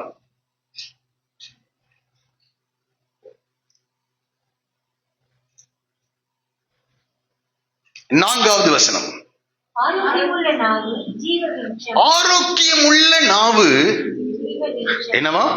ஜீவ விருட்சம். நாவின் மாறுபாடோ ஆவியை நொறுக்கும். எல்லாரும் சேர்ந்து அந்த வசனத்தை வாசிக்கலாம். ஆரோக்கியமுள்ள நாவு ஜீவ விருட்சம், நாவின் மாறுபாடோ ஆவியை நொறுக்கும். இன்னொரு தடவை கூட வாசிங்களேன். ஆரோக்கியமுள்ள நாவு ஜீவ விருட்சம், நாவின் மாறுபாடோ ஆவியை நொறுக்கும். நம்முடைய நாவு மனம் திரும்பி இருந்தா ஆரோக்கியமானவைகளை பேசும். ஆரோக்கியமானவைகள் அப்படின்னா என்ன அர்த்தம்? ஆரோக்கியம் நல்ல காரியங்களை தான் பேசும், தேவையற்ற காரியங்களை அது பேசாது. இன்னொரு வசனம் அப்படியே நீதிமொழிகள் 18 தெரிந்த வசனம் தான். 20-21 வசனங்களிலே அவனவன் வாயின் பலனால் அவனவன் வயிறு நிரம்பும். என் வாய் நான் பேசுவேன். இன்னைக்கு நிறைய பேர் சொல்றாங்க, என்னுடைய வாய்ங்க நான் பேசுவேன், என்னை கேட்க யாரு இருக்கா அப்படின்னு சொல்றாங்க. இந்த வசனம் நீதிமொழியில சாலமோன் சொல்லுகிறார், அவனவன் வாயின் பலனால் அவனவன் வயிறு நிரம்பும். அப்போ வாய்க்கும் வயிறுக்கும் சம்பந்தம் இருக்காட்டிருக்கு இல்ல? அப்போ அந்த வாயினால எல்லாவற்றையும் கெடுத்து விடுகிறவர்களாக காணப்படுகிறோம். அவனவன் வாயின் பலனால் அவனவன் வயிறு நிரம்புமா. ஆகவே பார்த்து பேசுவோம். அடுத்தது, அவனவன் உதடுகளின் விளைவினால் அவனவன் திருப்தியாவான். அப்ப கனி கொடுக்கிற வார்த்தைகள் மனிதர்கள் ரொம்ப தெளிவா பேசுவாங்க, தாழ்மையா பேசுவாங்க, பொறுமையா பேசுவாங்க. கெட்ட வார்த்தைகள் ஒன்றும் உங்கள் வாயிலிருந்து புறப்படலாகாது என்று சொல்லப்பட்டிருக்கிறது, கெட்ட வார்த்தைகள். அதனால்தான் இங்க படி, அவனவன் வாயின் பலனால் அவனவன் வயிறு நிரம்பும், அவனவன் உதடுகளின் விளைவினால் அவனவன். அடுத்தது சொல்கிறார், மரணமும் ஜீவனும் நாவின் அதிகாரத்தில் இருக்கும், அதில் பிரியப்படுகிறவர்கள் அதன் கனியை புசிப்பார்கள். ஆமா, மரணமும் ஜீவனும் நாவின் அதிகாரத்தில். இந்த நாவு ரொம்ப மிக முக்கியமான காரியம். இந்த நாவினாலே எல்லாத்தையும் அழிக்க முடியும், ஆக்கவும் முடியும். சிலரெல்லாம் பெரிய தலைவர்களாக வந்ததுக்கு காரணம்னா அவருடைய பேச்சாற்றல், அவருடைய நாவிலிருந்து பிறக்கின்ற வார்த்தைகள் அப்படியே அத்தனை பேரையும் கட்டி போட்டுரும் கொஞ்ச நேரம் இல்ல, அப்படியே அவங்க சொல்றதை கவனிக்கிறவர்களாக மாறுவார்கள். அதே சமயத்துல அந்த நாவினாலே பிரச்சனையாகி கைது செய்து எதுக்கு போறவங்களும் இருக்காங்க, சிறைச்சாலைக்கு போறவங்களோ இருக்கிறாங்க. தவறான காரியங்களை பேசி கைது செய்யப்பட்டு சிறைச்சாலைக்கு போகிறவங்க இருக்காங்க. அந்த வார்த்தைகளை கேட்டு அநேக பயனடைந்ததும் இருக்கிறது. அதே வார்த்தைகளினால் அவள் தங்களுடைய வாழ்க்கையை இழந்ததும் இருக்கிறது. நாம் படிக்கிறோம், அவனவன் வாயின் பலனால் அவனவன் என்ன செய்வானா, வயிறு நிரம்பும். ஆகவே மனம் திரும்புதலுக்கு ஏற்ற கனி நாவின் அதிகாரத்திலே ஜீவனும் மரணமும் காணப்படுகிறது. அதில் பிரியப்படுகிறவர்கள் அதன் கனியை ருசிப்பார். இந்த கனி கொடுக்கிற அனுபவம். மூன்றாவது, நல்ல வார்த்தைகள், பிரயோஜனமான, கேட்கிறவர்களுக்கு பிரயோஜனம் உண்டாகிற வார்த்தைகள். இது எப்போதும் பேசணும். வீட்டுல இருக்கும் போதும் பேசணும், வேலைக்கு போகும் போதும் பேசணும். எங்க என்ன சூழ்நிலைகளிலேயும் நம்ம ஒரு கண்ட்ரோல்ல வச்சிருக்கணும்.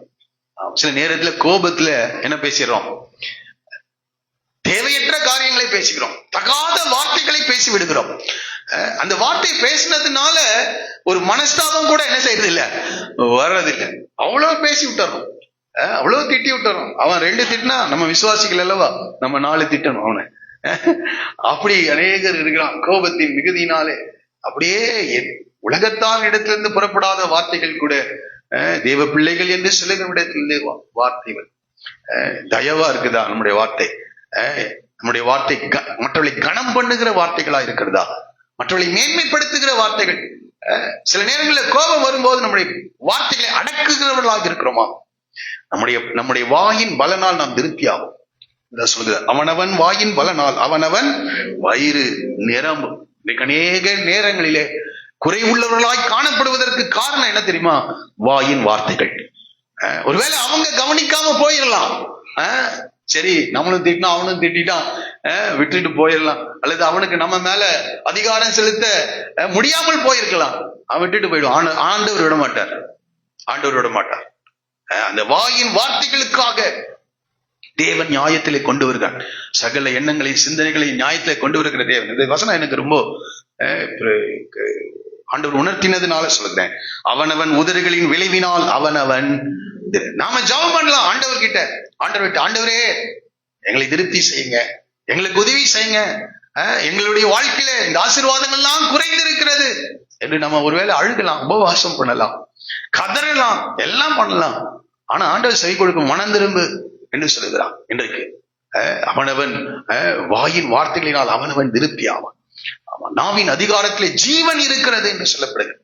ஜீவன் அது ஆக்கவும் முடியும், அழிக்கவும் முடியும். அதில் பிரியப்படுகிறவர்கள் அதன் கனியை ருசிப்பார். ஆகவே இன்றைக்கு ஒரு நல்ல ஒரு வாய்ப்பு, பல இந்த வருட கடைசியில நாட்களிலாவது உண்மையான ஒரு மனம் திரும்புதலுக்கு நேராக, ஒரு கிருமையிலிருந்து தாழ்மைக்கு நேராக, இச்சையிலிருந்து இச்சை அடக்க முடியவர்களாக நாம் மாறுவோம். இச்சை அடக்கம், எல்லாவற்றையும் ஆளுகை செய்கிறவர்களாக நாம் மாறுவோம். சில உணர்ச்சிகளை கர்த்தர் தான் நமக்கு கொடுத்திருக்கின்றார். அதை ஆளுகை செய்ய வேண்டும். அதை ஆளுகை செய்ய இன்னைக்கு அநேகர் அதை ஆளுகை செய்யறதில்லை. அது ஒளிப்பிடத்திலே இருக்கிற ரகசிய காரியங்களா இருக்கிறதுனால அதை யாரும் கண்டுக்கலன்னு நினைக்கிறாங்க. இல்ல, ஆண்டவர் கவனமாய் பார்த்து கொண்டிருக்கிறார். அவர்களுக்குரிய பலனை கர்த்தர் கொடுக்கின்றார். யோசேப்பு கனிதரும் செடி, அவன் நீரூற்றண்டையிலே இருக்கின்ற கனிதரும் செடியாய் காணப்படுகிறார். இந்த காலையில உங்களை பார்த்து கர்த்தருடைய வார்த்தை வருகிறது. இச்சை அடக்கம் உடையவர்களாக இருக்கிறோமா? மூன்றாவது, நாவடக்கம் உடையவர்களாக நாம் காணப்படுகிறோமா என்பதை தயவு செய்து பாருங்க. நாவடக்கம், நாவை அடக்க ஒரு மனுஷனாலும் முடியாதுன்னு யாக்கோபு என்ன செஞ்சிருக்கிறார், அதையும் படிச்சிடலாம், வாசிக்கலாம். யாக்கோபின் நிருபம் 3ஆம் அதிகாரம்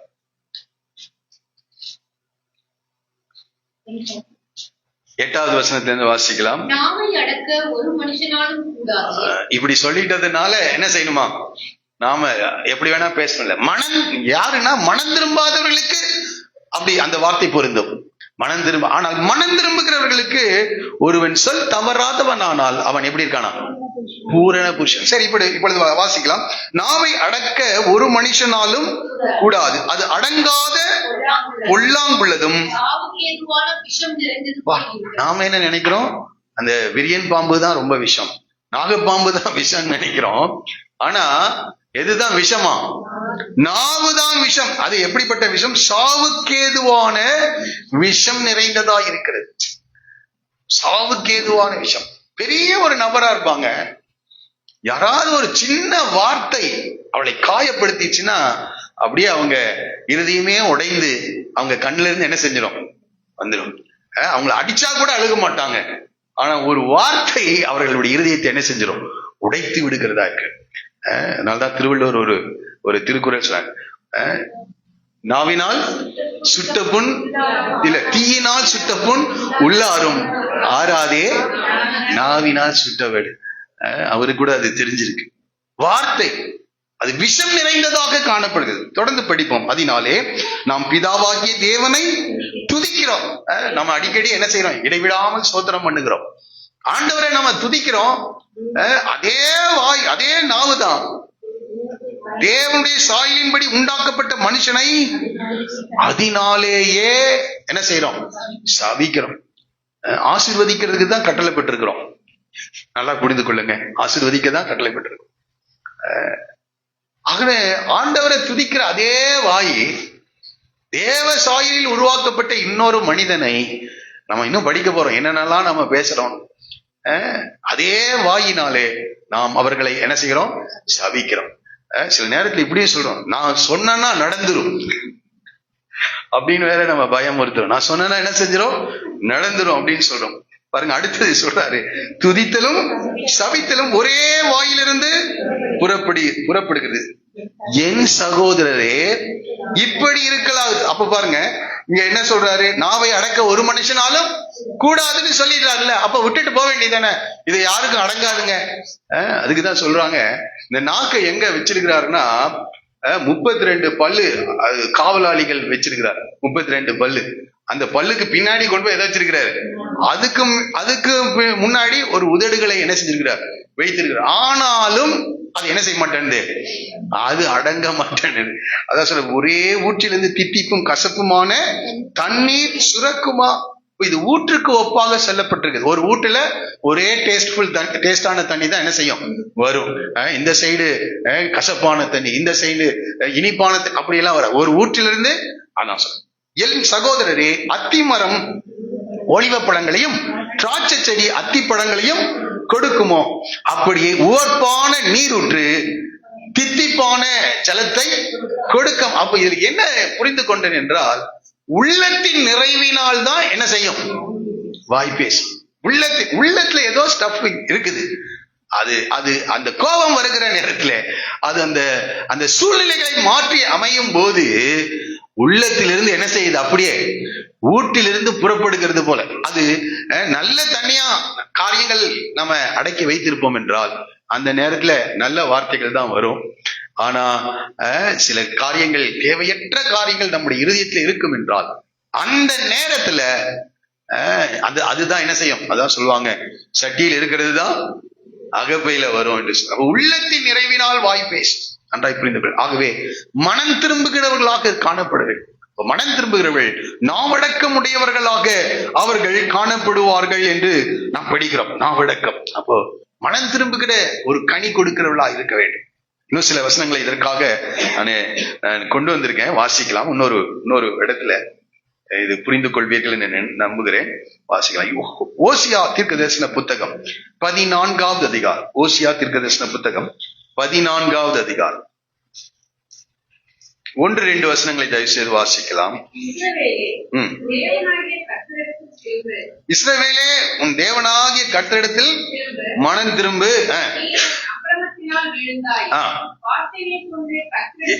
எப்படி திரும்பணுமா? நம்ம இன்னைக்கு வார்த்தைகளை கொண்டு கர்த்தரிடத்தில் திரும்புங்கள்.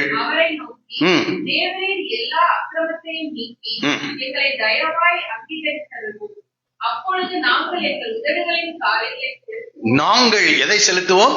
உண்மையான மனம் திரும்புகிற மனிதர்கள். அதான் சொல்றாரு, எப்படி மனம் திரும்பணுமா? வார்த்தைகளை கொண்டு கர்த்தரிடத்தில் திரும்புங்கள். அதுக்கும் எதை தான் பயன்படுத்த வேண்டியதா இருக்கு? வார்த்தைகள். நாவை தான் பயன்படுத்த. வார்த்தைகளை கொண்டு மனம் திரும்பணும். உண்மையான மனஸ்தாபத்தோடு கூட. ஆமா, அடிக்கடி தேவையற்ற வார்த்தைகளை நான் சொல்லுகிறேன், ஆகவே உண்மையான மனஸ்தாபத்தோடு, தேவனுக்கேற்ற துக்கத்தோடு வார்த்தைகளை கொண்டு கட்டிடத்தில் திரும்புங்கள். அவரை நோக்கி, தேவரீர் எல்லா அக்கிரமத்தையும் நீக்கி எங்களை தயவாய் அங்கீகரித்தருளும். அப்பொழுது நாங்கள் எங்கள் உதடுகளின் காளைகளை செலுத்துவோம். எனக்கு இது படித்த உடனே, நாம கர்த்தரை ஆராதிக்கிறோம், ஆனா ஆண்டவர் என்ன சொல்றாருன்னா உதடுகளின் காளை என்று சொல்லுகிறார். காளை எதுக்காக அன்றைய நாட்களை பயன்படுத்தினார்கள்? பலி செலுத்துவதற்காக பயன்படுத்தினார்கள். அப்ப இங்க சொல்லுகிறார், இப்ப உதடுகளில், அப்ப நம்ம சொல்ற ஒவ்வொரு ஸ்தோத்திரமும் பலியாக காணப்படுகிறது. அது என்னவா காணப்படுகிறது? உதட்டின் காளையாகிய ஸ்தோத்திர பலி என்று இன்னொரு இடத்துல நம்ம படிக்கிறோம். எங்க படிக்கிறோம்? எபிரேயர் 13ஆம் அதிகாரம் 15வது வசனத்திலே நாம் படிக்கிறோம். வாசிக்கலாம். அதையும் படிச்சுட்டு இங்க வாங்க. இந்த இடம் ரொம்ப மிக முக்கியமான இடம். வாசிக்கலாம். எபிரேயர் 13:15. ஆகையால் உதடுகளின் கனியாகிய, அப்ப மனம் திரும்புகிறவர்கள் கெட்ட வார்த்தைகளை பேச மாட்டாங்க, மற்றவர்களை புண்படுத்துகிற வார்த்தைகளை பேச மாட்டாங்க, மற்றவர்களை காயப்படுத்துகிற வார்த்தைகளை பேச மாட்டாங்க. அவர்கள் உதட்டின் காளையாகிய காளைகளை கர்த்தருக்கு என்ன செய்வார்கள்? செலுத்துவார். இங்கே நாம் படிக்கிறோம், அவரை துதிக்கும் உதடுகளின் கனியாகிய ஸ்தோத்திர பலிகளை செலுத்துவார்கள். சரி, இப்ப பாருங்க, இப்படி மனம் திரும்பினா உதட்டின் காளைகளை நாங்கள் செலுத்துவோம் என்று சொல்றாங்களா?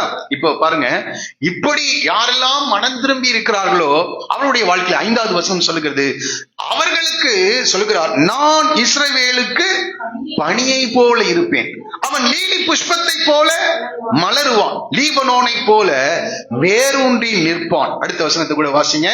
அவன் கிளைகள் ஓங்கி படரும், அவன் அலங்காரம் ஒலிவ மரத்தினுடைய அலங்காரத்தை போலவும், அவனுடைய வாசனை லீபனோனுடைய வாசனை போலவும் இருக்கும். யாருக்கு இருக்கும்னா, வார்த்தைகளை கொண்டு கட்டிடத்துல திரும்பி அவரை நோக்கி, தேவரீர் எல்லா அக்கிரமத்தையும் நீக்கி எங்களை தயவாய் அங்கீகரித்தருளும். அப்பொழுது நாங்கள் எங்கள் உதடுகளின் காளைகளை செலுத்துவோம். இந்த காலை வேளையில ஆண்டவர் உன்னை ஆசீர்வதிக்கணுமா? கொஞ்சம் வார்த்தையை கொஞ்சம் கவனமா பேசுங்க. அவனவன் வாயின் பலனால் அவனவன் வயிறு நிரம்பும். அதை மறந்துடாதீங்க. இன்னைக்கு அநேகருடைய ஆசீர்வாதத்துக்கு குறைவுக்கு காரணம் என்னன்னா, தேவையற்ற வார்த்தைகள், மற்றவர்களை காயப்படுத்துகிற வார்த்தைகள், மற்றவர்களை காயப்படுத்துகிற. அவன் ஒருவேளை நமக்கு பழி வாங்காம இருக்கலாம், ஒருவேளை பழி வாங்காம இருக்கலாம். தேவன் நம்முடைய கைகளின் கிரியைகளை அழிக்கிறவராக இருக்கிறார். உண்மையான மனம் திரும்புதல் இந்த காலைவெளியில் உண்டாகட்டும். அதை தான் இங்கே சொல்கிறார், வார்த்தைகளை கொண்டு கட்டிடத்தில் திரும்புங்கள். வார்த்தைகளை கொண்டு. அப்போ ஆண்டவர் என்ன, அவரை நோக்கி, தேவரீர் எல்லா அக்கிரமத்தையும் நீக்கி எங்களை தயவாய் அங்கீகரித்தலும். அப்பொழுது நாங்கள் எங்கள் உதடுகளின் காளைகளை ஆண்டவர் அங்கீகரிக்க இன்றைக்கு ஒரு வாய்ப்பு. உண்மையான மனம் திரும்புதல். கோபத்தை வந்ததுன்னா கட்டுப்படுத்தி தான் ஆகணும். எல்லா உணர்ச்சிகளையும் நம்ம கட்டுப்படுத்த வேண்டும். பசி என்பது ஒரு உணர்ச்சி. பசி என்பது உணர்ச்சி தானே? ஆமா. அப்போ அது பாட்டுக்கு போயிட்டே இருக்குதா? ஒரு லெவல் வந்தோடனே என்ன செய்யறோம்? அதை நிறுத்துறோம். அதே போலதான் எல்லாவற்றையும், எல்லா உணர்ச்சிகளையும் நாம் கட்டுப்படுத்த வேண்டும். கோபத்துல எதை வேணா பேசுறது இல்லை. அப்புறமேல் கர்த்தர் வீண் வார்த்தைகளுக்கு சொல்லுங்க செவி கொடா. அவர் அதை கண்டுக்க மாட்டாருங்க. அது கோபத்துல வந்தது. அதெல்லாம் அவர் ஒவ்வொன்றையும் நியாயத்துல வைத்திருக்கிறார். அதை வச்சுதான் உன்னுடைய வயிறு நிரம்பும். உன்னுடைய ஆசீர்வாதம் அங்கதான் இருக்குது. இன்னைக்கு அநேக நேரங்கள்ல ஆசீர்வாதம் வேற எங்கேயோ இருக்குன்னு நினைக்கிறோம். நமக்கு சுலபமா இருக்கிறது என்னன்னா, யாக்கோபு தேவரீரனை ஆசீர்வதித்தால் ஒழிய நான் உண்மை என்ன செய்ய மாட்டேன், விட மாட்டேன். இரவு முழுவதும் இன்னைக்கு ஜெபம் பண்ணிடலாம் அப்படின்னு நம்ம நினைக்கிறோம். இரவு முழுவதும் ஜெபம் பண்றது நல்லது. ஆனால் உண்மையான மனம் திரும்புதல், உண்மையான மனம், இந்த காலையில் உண்மையான மனம் திரும்புதல் நமக்கு இருக்குதா? சில நேரங்களில் என்னென்ன வார்த்தைகளை எல்லாம் பேசுகிறோம் என்று ஆண்டவரே சொன்ன சில இடத்தை நம்ம படிக்கலாம், வாசிக்கலாம். மத்தேயு எழுதின சுவிசேஷம் 12ஆம் அதிகாரம், மத்தேயு 12 36 37 வசனங்களை வாசிக்கலாம். மத்தேயு 12:30. மனுஷன் பேசும் வீணான வார்த்தைகள் யாவையும். ஆமா. அப்ப ஃபர்ஸ்ட் என்ன வார்த்தை பேசுறோம் நம்ம? வீணான வார்த்தைகள். ஆமா, வீணான வார்த்தை. மனுஷர் பேசும் வீணான வார்த்தைகள் யாவையும் குறித்து நியாய தீர்ப்பு நாளிலே கணக்கு ஒப்புவிக்க வேண்டும் என்று உங்களுக்கு சொல்லுகிறேன். இது பவுலோ பேதுரோ சொல்லல, யார்தான் சொல்றாரு? இயேசு சொல்றார். வீணான வார்த்தை. அவர் கவனிக்காம இருக்க மாட்டார். எல்லாத்தையும் அவர் என்ன செய்யறார்? ரெக்கார்ட் பண்றார். இன்னைக்கு எப்படி சுலபமா மற்றவங்க பேசுறது என்ன செஞ்சிடறாங்க? பதிவு செய்து விட்டு விடுறார்கள். அதுபோல பரலோகம் நாம் பேசுகிற ஒவ்வொரு வார்த்தைகளையும் என்ன செய்கிறது? பதிவு செய்து நியாய தீர்ப்பு நாள்ல இப்படி பேசின இதற்கு நாம் கணக்கு ஒப்புவிக்க வேண்டியவர்களா இருக்கிறோம். ஏனெனில் உன் வார்த்தைகளாலே நீதிமான் என்று தீர்க்கப்படுவாய், அல்லது உன் வார்த்தைகளினாலே குற்றவாளி என்று தீர்க்கப்படுவாய் என்றார். இப்ப நம்முடைய வார்த்தைகள் அது சில நேரங்கள் நாம் சூழ்நிலைகளை குற்றப்படுத்துகிறோம், மனிதர்களை குற்றப்படுத்துகிறோம். அதுதான் ஆதாமுடைய செயல். நீர் எனக்கு கொடுத்த நான் சாப்பிட்டேன். சர்ப்பம் என்னை என்ன செய்தது? நாம் சில நேரங்களில் சூழ்நிலைகளை சொல்லுகிறோம், மனிதர்களை சொல்லுகிறோம். அவன் இப்படி செய்ததினால் நான் கோபப்பட்டு இப்படி பேசிட்டேன். இல்ல, இங்கே நாம் படிக்கிறோம் வீணான வார்த்தைகளிலே, ஏனெனில் உன் வார்த்தைகளினாலே நீதிமான் என்று தீர்க்கப்படுவான், அல்லது உன் வார்த்தைகளினாலே குற்றவாளி என்று தீர்க்கப்படுவான். ஆகவே நாம சூழ்நிலைகளின் மேலேயோ மனிதர்கள் மேலேயோ நம்ம குற்றம் சுமத்தாதபடிக்கு உண்மையான ஒரு மனஸ்தாபத்தோடு வார்த்தைகளை கொண்டு ஆண்டவரிடத்தை இன்றைக்கு மனம் திரும்புவோம் என்றால் கர்த்தர் நம்மை ஆசீர்வதிக்க உண்மை உள்ளவர்களாக இருக்கிறார்.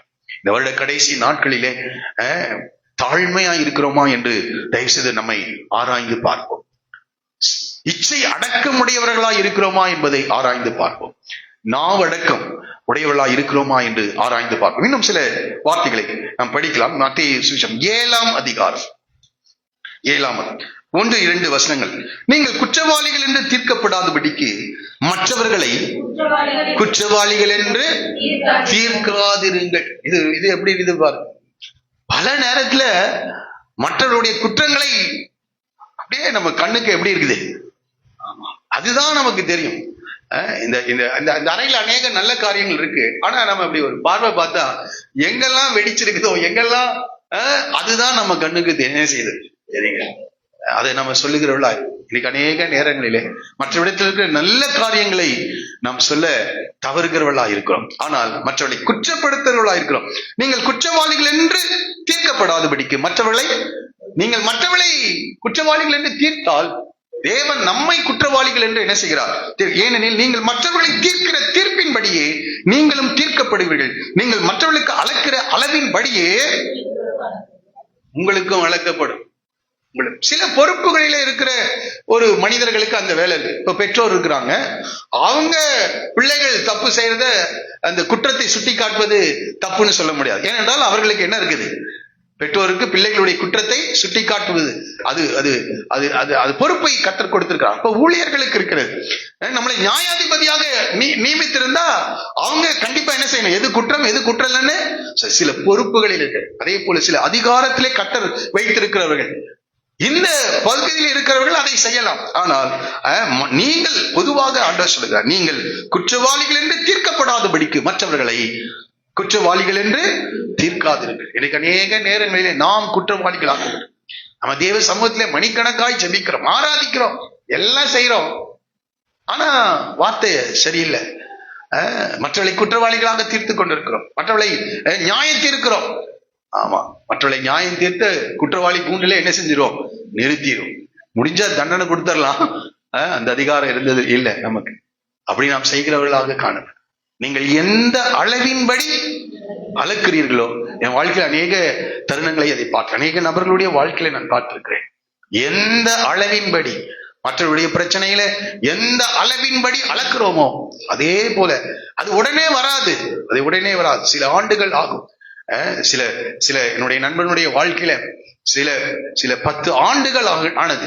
அதே போல மற்றவருடைய பிரச்சனையில அவர்களுடைய குடும்பம் பேசின காரியங்கள் சில 10 ஆண்டுகள் கழித்து அதே ஒரு சூழ்நிலை அவருடைய குடும்பத்திலே நேரிட்டது.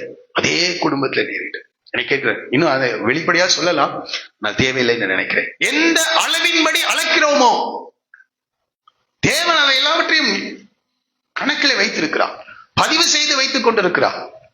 அதே அளவின்படி தேவன் நமக்கு செய்கிறவராய். ஆகவே வீண் வார்த்தைகளை பேசாமல் இருப்போம்.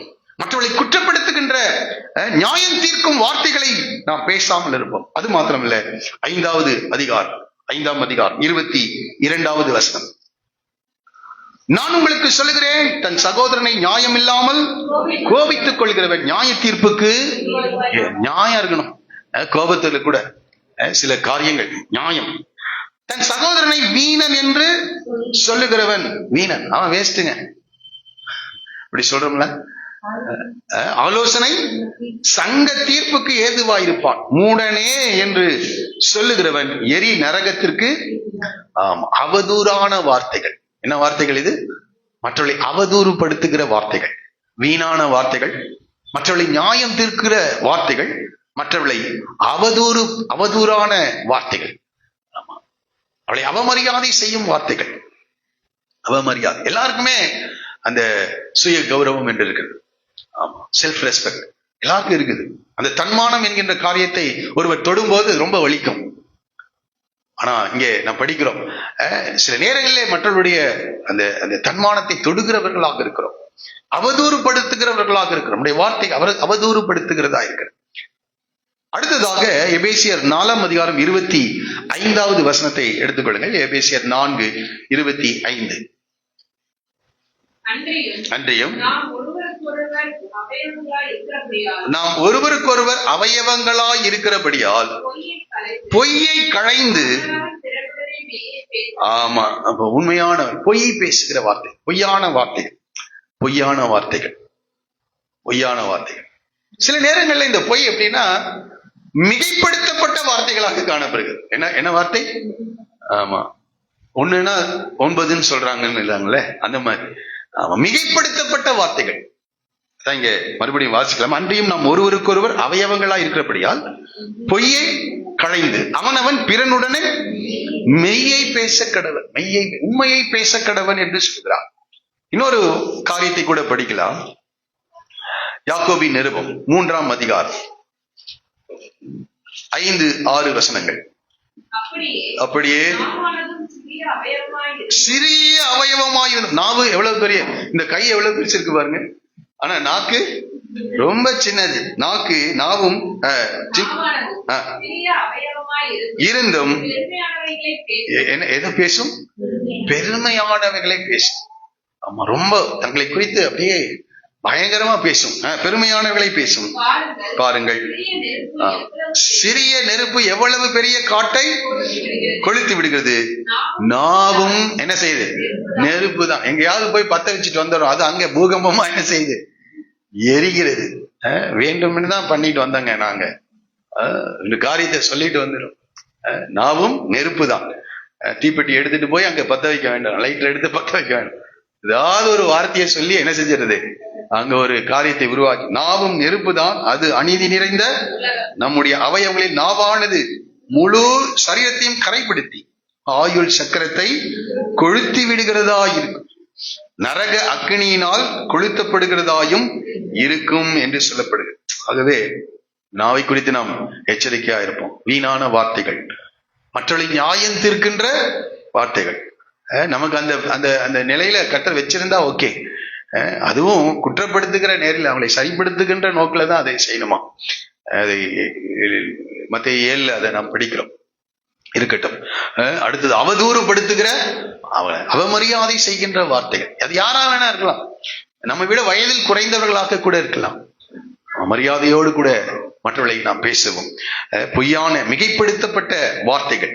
அடுத்தது பெருமையான வார்த்தைகள். மனம் திரும்புகிறவர்கள் அந்த நாவடக்க முடியவர்களா இருப்பார்கள் எந்த சூழ்நிலையிலே. அதனாலதான் இருதயத்தை எல்லா காவலோடும் காத்துக்கொள். பல வார்த்தைகளை உள்ள போட்டு அரைக்க வச்சிருந்தா அந்த வார்த்தைகள் எல்லாம் அந்த சூழ்நிலைகள் வரும்போது நம்மை அறியாமலேயே என்ன செய்யும்? ஆமா, சாம்பார் இருந்தா இதுதான் வரும், சாம்பார். ரசம் இருந்தா ரசம், தண்ணி இருந்தா தண்ணி தான் வெளியே வரும். அதுபோல எதை நீங்கள் உங்களுடைய இருதயங்களிலே சேகரித்து வைத்திருக்கிறீர்கள்? மற்றது புத்தி பிசகினாலே இப்படி பேசிட்டாங்க. அந்த நேரத்துல என்ன பேசினேன்னு எனக்கு தெரியல. சில நாட்களுக்கு முன்பதாக ஒருத்தர் என்ன பேசினே எனக்கு அந்த டைம்ல என்ன செய்யல. ஆனாலும் போலீஸார் போய் என்ன செஞ்சுட்டாங்க, நீ என்ன பேசுனன்னு நீ நல்லா அப்புறமே போட்டு என்ன செய் பாரு, எல்லாம் பதிவு செய்யப்பட்டிருக்கிறது என்று பாருன்னு அரெஸ்ட் பண்ணிட்டான். உலகத்தானே இப்படி இருக்கும்போது பரலோகம் நம்மை கவனித்துக் கொண்டிருக்குது. பரலோகம் நம்மை பதிவு செய்து கொண்டிருக்கிறது. அந்த அந்த வார்த்தையின்படியே காரியங்களை கற்று செய்கிறவராயிருக்கிறார். யாராவது இருக்கட்டும், நம்ம விட பெரியவர்களா இருக்கலாம், நம்ம விட சிறியவர்களா இருக்கலாம், நமக்கு விரோதமாக தீங்கு இழைத்தவர்களாக கூட இருக்கலாம். நமக்கு விரோதமாக தீங்கு இழைத்த, அவன் ரொம்ப பேசிட்டாங்க, என்ன ரொம்ப செஞ்சிட்டான், இவ்வளவு செஞ்சிருக்கான். யோபு தன் வாயினால என்ன செய்யலையா? பாவம் செய்யல. தன் வாயினால பேசல, அமைதியா வாயை அடக்கி கொண்டு. இயேசு அவர் வையப்படும் போது பதில் வையாமல், பாடுபடும் போது பயமுறுத்தான், நியாயமாய் தீர்ப்பு செய்கிறவருக்கு தம்மை என்ன செய்தார்? ஒரு நல்ல முன்மாதிரி. இக்கட்டான நேரங்களில அப்படியே நம்ம பேசுறதுக்கு 1000 காரணங்கள் இருக்கலாம், 1000 நியாயங்கள் நம்ம பக்கத்துல இருக்கலாம், 1000 நியாயங்கள், எல்லாமே தப்பு, A to Z தப்பு. நம்ம பேசலாம். அந்த இடத்திலே நம்முடைய நாவை கண்ட்ரோல் பண்றோமா? அந்த இடத்திலே சாந்த குணத்தை வெளிப்படுத்துகிறோமா? அந்த இடத்திலே சாந்த குணம். இந்த மிரியாம் செய்தது அதான் தப்பு. மோசையை குறித்து என் தாசனாகிய மோசையோ என் வீட்டில் எங்கும் உண்மையில பூமியில் உள்ள எல்லா மனிதர்களும் அவன் சாந்த குணம் உடையவனாக இருந்தான் சொல்லப்பட்டிருக்கிறது. இந்த காலை வேளையில நாவை குறித்து எச்சரிக்கையுடையவளாய். அதனாலதான் சில ஆசீர்வாதங்களை கர்த்தர் தடை செய்து வைத்திருக்கிறார். இன்றைக்கு உண்மையான மனம் திரும்புதலோடு ஆண்டவரே நீங்கள் அக்கிரமத்தை மன்னியும் என்று இந்த ஓசியா 14:2 சொல்லப்பட்டது போல உண்மையான மனம் திரும்புதல், உண்மையான நல்ல வார்த்தைகள், கேட்கிறவர்களுக்கு பிரயோஜனம் உண்டாகிற வார்த்தை. அதனாலதான் சில நேரத்துல இந்த 4வது சங்கீதத்தை சொல்லப்படுது, கோபம் கொண்டாலும் என்ன செய்யாதீங்க, அந்த இடத்த வாசிச்சிடலாமோ, அது வாசிக்காம போனா சரியாகாது, வாசிக்கலாம். எல்லாம் தெரிந்த வசனங்கள் தான்.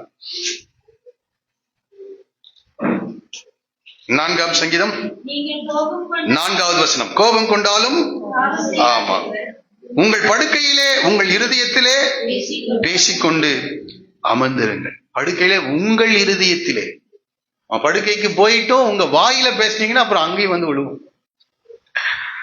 அடங்க மாட்டேனது வாய். அடுத்த வசனம் பாருங்க, நீதியின் வழிகளை செலுத்தி கர்த்தர் மேல் நம்பிக்கையாயிரு. நீதியின் வழிகளை செலுத்தி. ஆகவே எந்த நேரத்துல நம்ம கேட்கறதுனால நியாயத்தை கேட்டுறலாம், நியாயத்தை கேட்டுறலாம். ஆனா கேட்டு ஒண்ணும் நடக்க போறது இல்லைன்னா பேசாம விட்டுருங்க. அதனாலதான் பொய்யாய் குற்றச்சாட்டப்பட்ட இயேசு அவளுக்கு முன்பாக ஒன்றும் என்ன செய்யல, பேசல. ஏன்னா அங்க உண்மையை வெளிப்படுத்த, தன்னுடைய நியாயத்தை சொல்ல அவருக்கு விரும்பல. ஏன்னா அங்க நியாயம் என்ன செய்யாது, கிடைக்காதுன்றது அவருக்கு தெரிஞ்சிருச்சு. அந்த இடத்துல நியாயத்தை கூட என்ன செய்யல, அவரு சொல்லல. ஆண்டவர் நியாயமாய் தீர்ப்பு செய்கிறவருக்கு தம்மை ஒப்பு கொடுத்தாராம். இந்த காலை வேளை உங்களுக்கு நியாயம் இருக்கலாம், நீங்க தட்டி கேட்கலாம், எல்லா ரைட்ஸும் உங்களுக்கு இருக்கு. ஆனா நீங்க கேட்டு ஒண்ணு நடக்க போறது கிடையாது. கேட்டு நடக்கிற மாதிரி இருந்தா கூட பரவாயில்ல, கேட்டு ஒண்ணு நடக்காதுன்னா அதை தேவ சமூகத்துல வைத்திருங்க. அமைதியா இருந்து பாருங்கள். தேவன் உங்களுக்காக அவர் நியாயத்தில் அவர் எழும்புகிறவராயிருப்பார். உங்களுடைய வழக்கை விசாரிக்கிறவராயிருப்பார். சில நாட்கள் ஒருவேளை அந்த வழக்கு விசாரிக்கப்படாமல் இருக்கலாம். இன்னைக்கு கோர்ட்ல எல்லாம் நிறைய வழக்குகள் என்ன எப்படி இருக்குது, பெண்டிங்ல இருக்குதுன்னு சொல்றாங்க. நிறைய வழக்குகள் தேங்கி இருக்கிறது. அதுபோல ஆண்டவர் கூட சில கால தாமதங்களை கர்த்தர் ஏற்படுத்துகிறார் நம்முடைய வழக்கை விசாரிக்க. ஆனால் நான் ஒன்று சொல்லுகிறேன், அவர் நீதி உள்ள நியாயாதிபதி. அவர் யாரு? நீதி உள்ள நியாயாதிபதி. இன்னும் சொன்ன ஆபிரகாமுடைய வார்த்தையில அவர் சர்வலோக நியாயாதிபதியாக இருக்கிறார். அவர் சொல்ல, அவனுடைய வாயின் பலனால் அவன் வயிறு நிரம்பும். கரெக்டா செய்வாருங்க, கரெக்டா செய்வார். மோவா பெருமைக்காரன், ரொம்ப நாள் டைம் கொடுத்தாரு அதுல இருந்து மாறுவதற்கு, மனம் திரும்பல, அவருடைய கைகளின் கிரியை அளித்தார். அதே போல நம்முடைய வார்த்தைகளை கொண்டு கட்டடத்துல நாம் திரும்பவில்லை என்றால், தேவன் நாம் எந்த அளவினால் மற்றவர்களுக்கு அளந்தோமோ அதே அளவினால் தேவன் நமக்கும் என்ன செய்வார், அளந்து விடும். அப்புறமேலே ஆண்டவரே இப்படி பண்ணிட்டீங்களே நம்ம சொல்ல முடியாது. நம்முடைய தேவன் நீதி உள்ளவர். ஆமா, அவர் நியாயாதிபதியா இருக்கிறார். அவர் எல்லாருக்கும் ஒரே மாதிரி நீதி செய்கிறவர். இன்றைக்கு உலகத்துல இருக்கிறவங்கள அப்படி கிடையாது. அநேக ஜட்ஜ்மெண்ட்டை நம்ம கேள்விப்பட்டு நமக்கே சிரிப்பார், எப்படி ஜட்ஜ்மெண்ட் கொடுத்துருக்காங்களா அப்படின்னு. ஆனால் தேவன் அப்படி அல்ல, நீதியானவர். அவன் எந்த தேசத்தை சார்ந்தவனா இருந்தாலும் சரி, அவன் எவ்வளவு நீதிமானா இருந்தாலும் சரி, அந்த நீதிமானுக்கும் ஒரே நீதிதான். ஆண்டவர் கிட்ட. ஆகவே நாம ரொம்ப கவனமுடையவர்களா இருக்கும். மூன்றாவது நான் சொல்லுகிற காரியம் நாவு அடக்கம். நான்காவது, என்னோடு கூட கலாத்தியர் எழுதின நிருபம் 5வது அதிகாரம், கலாத்தியர் 5வது அதிகாரம்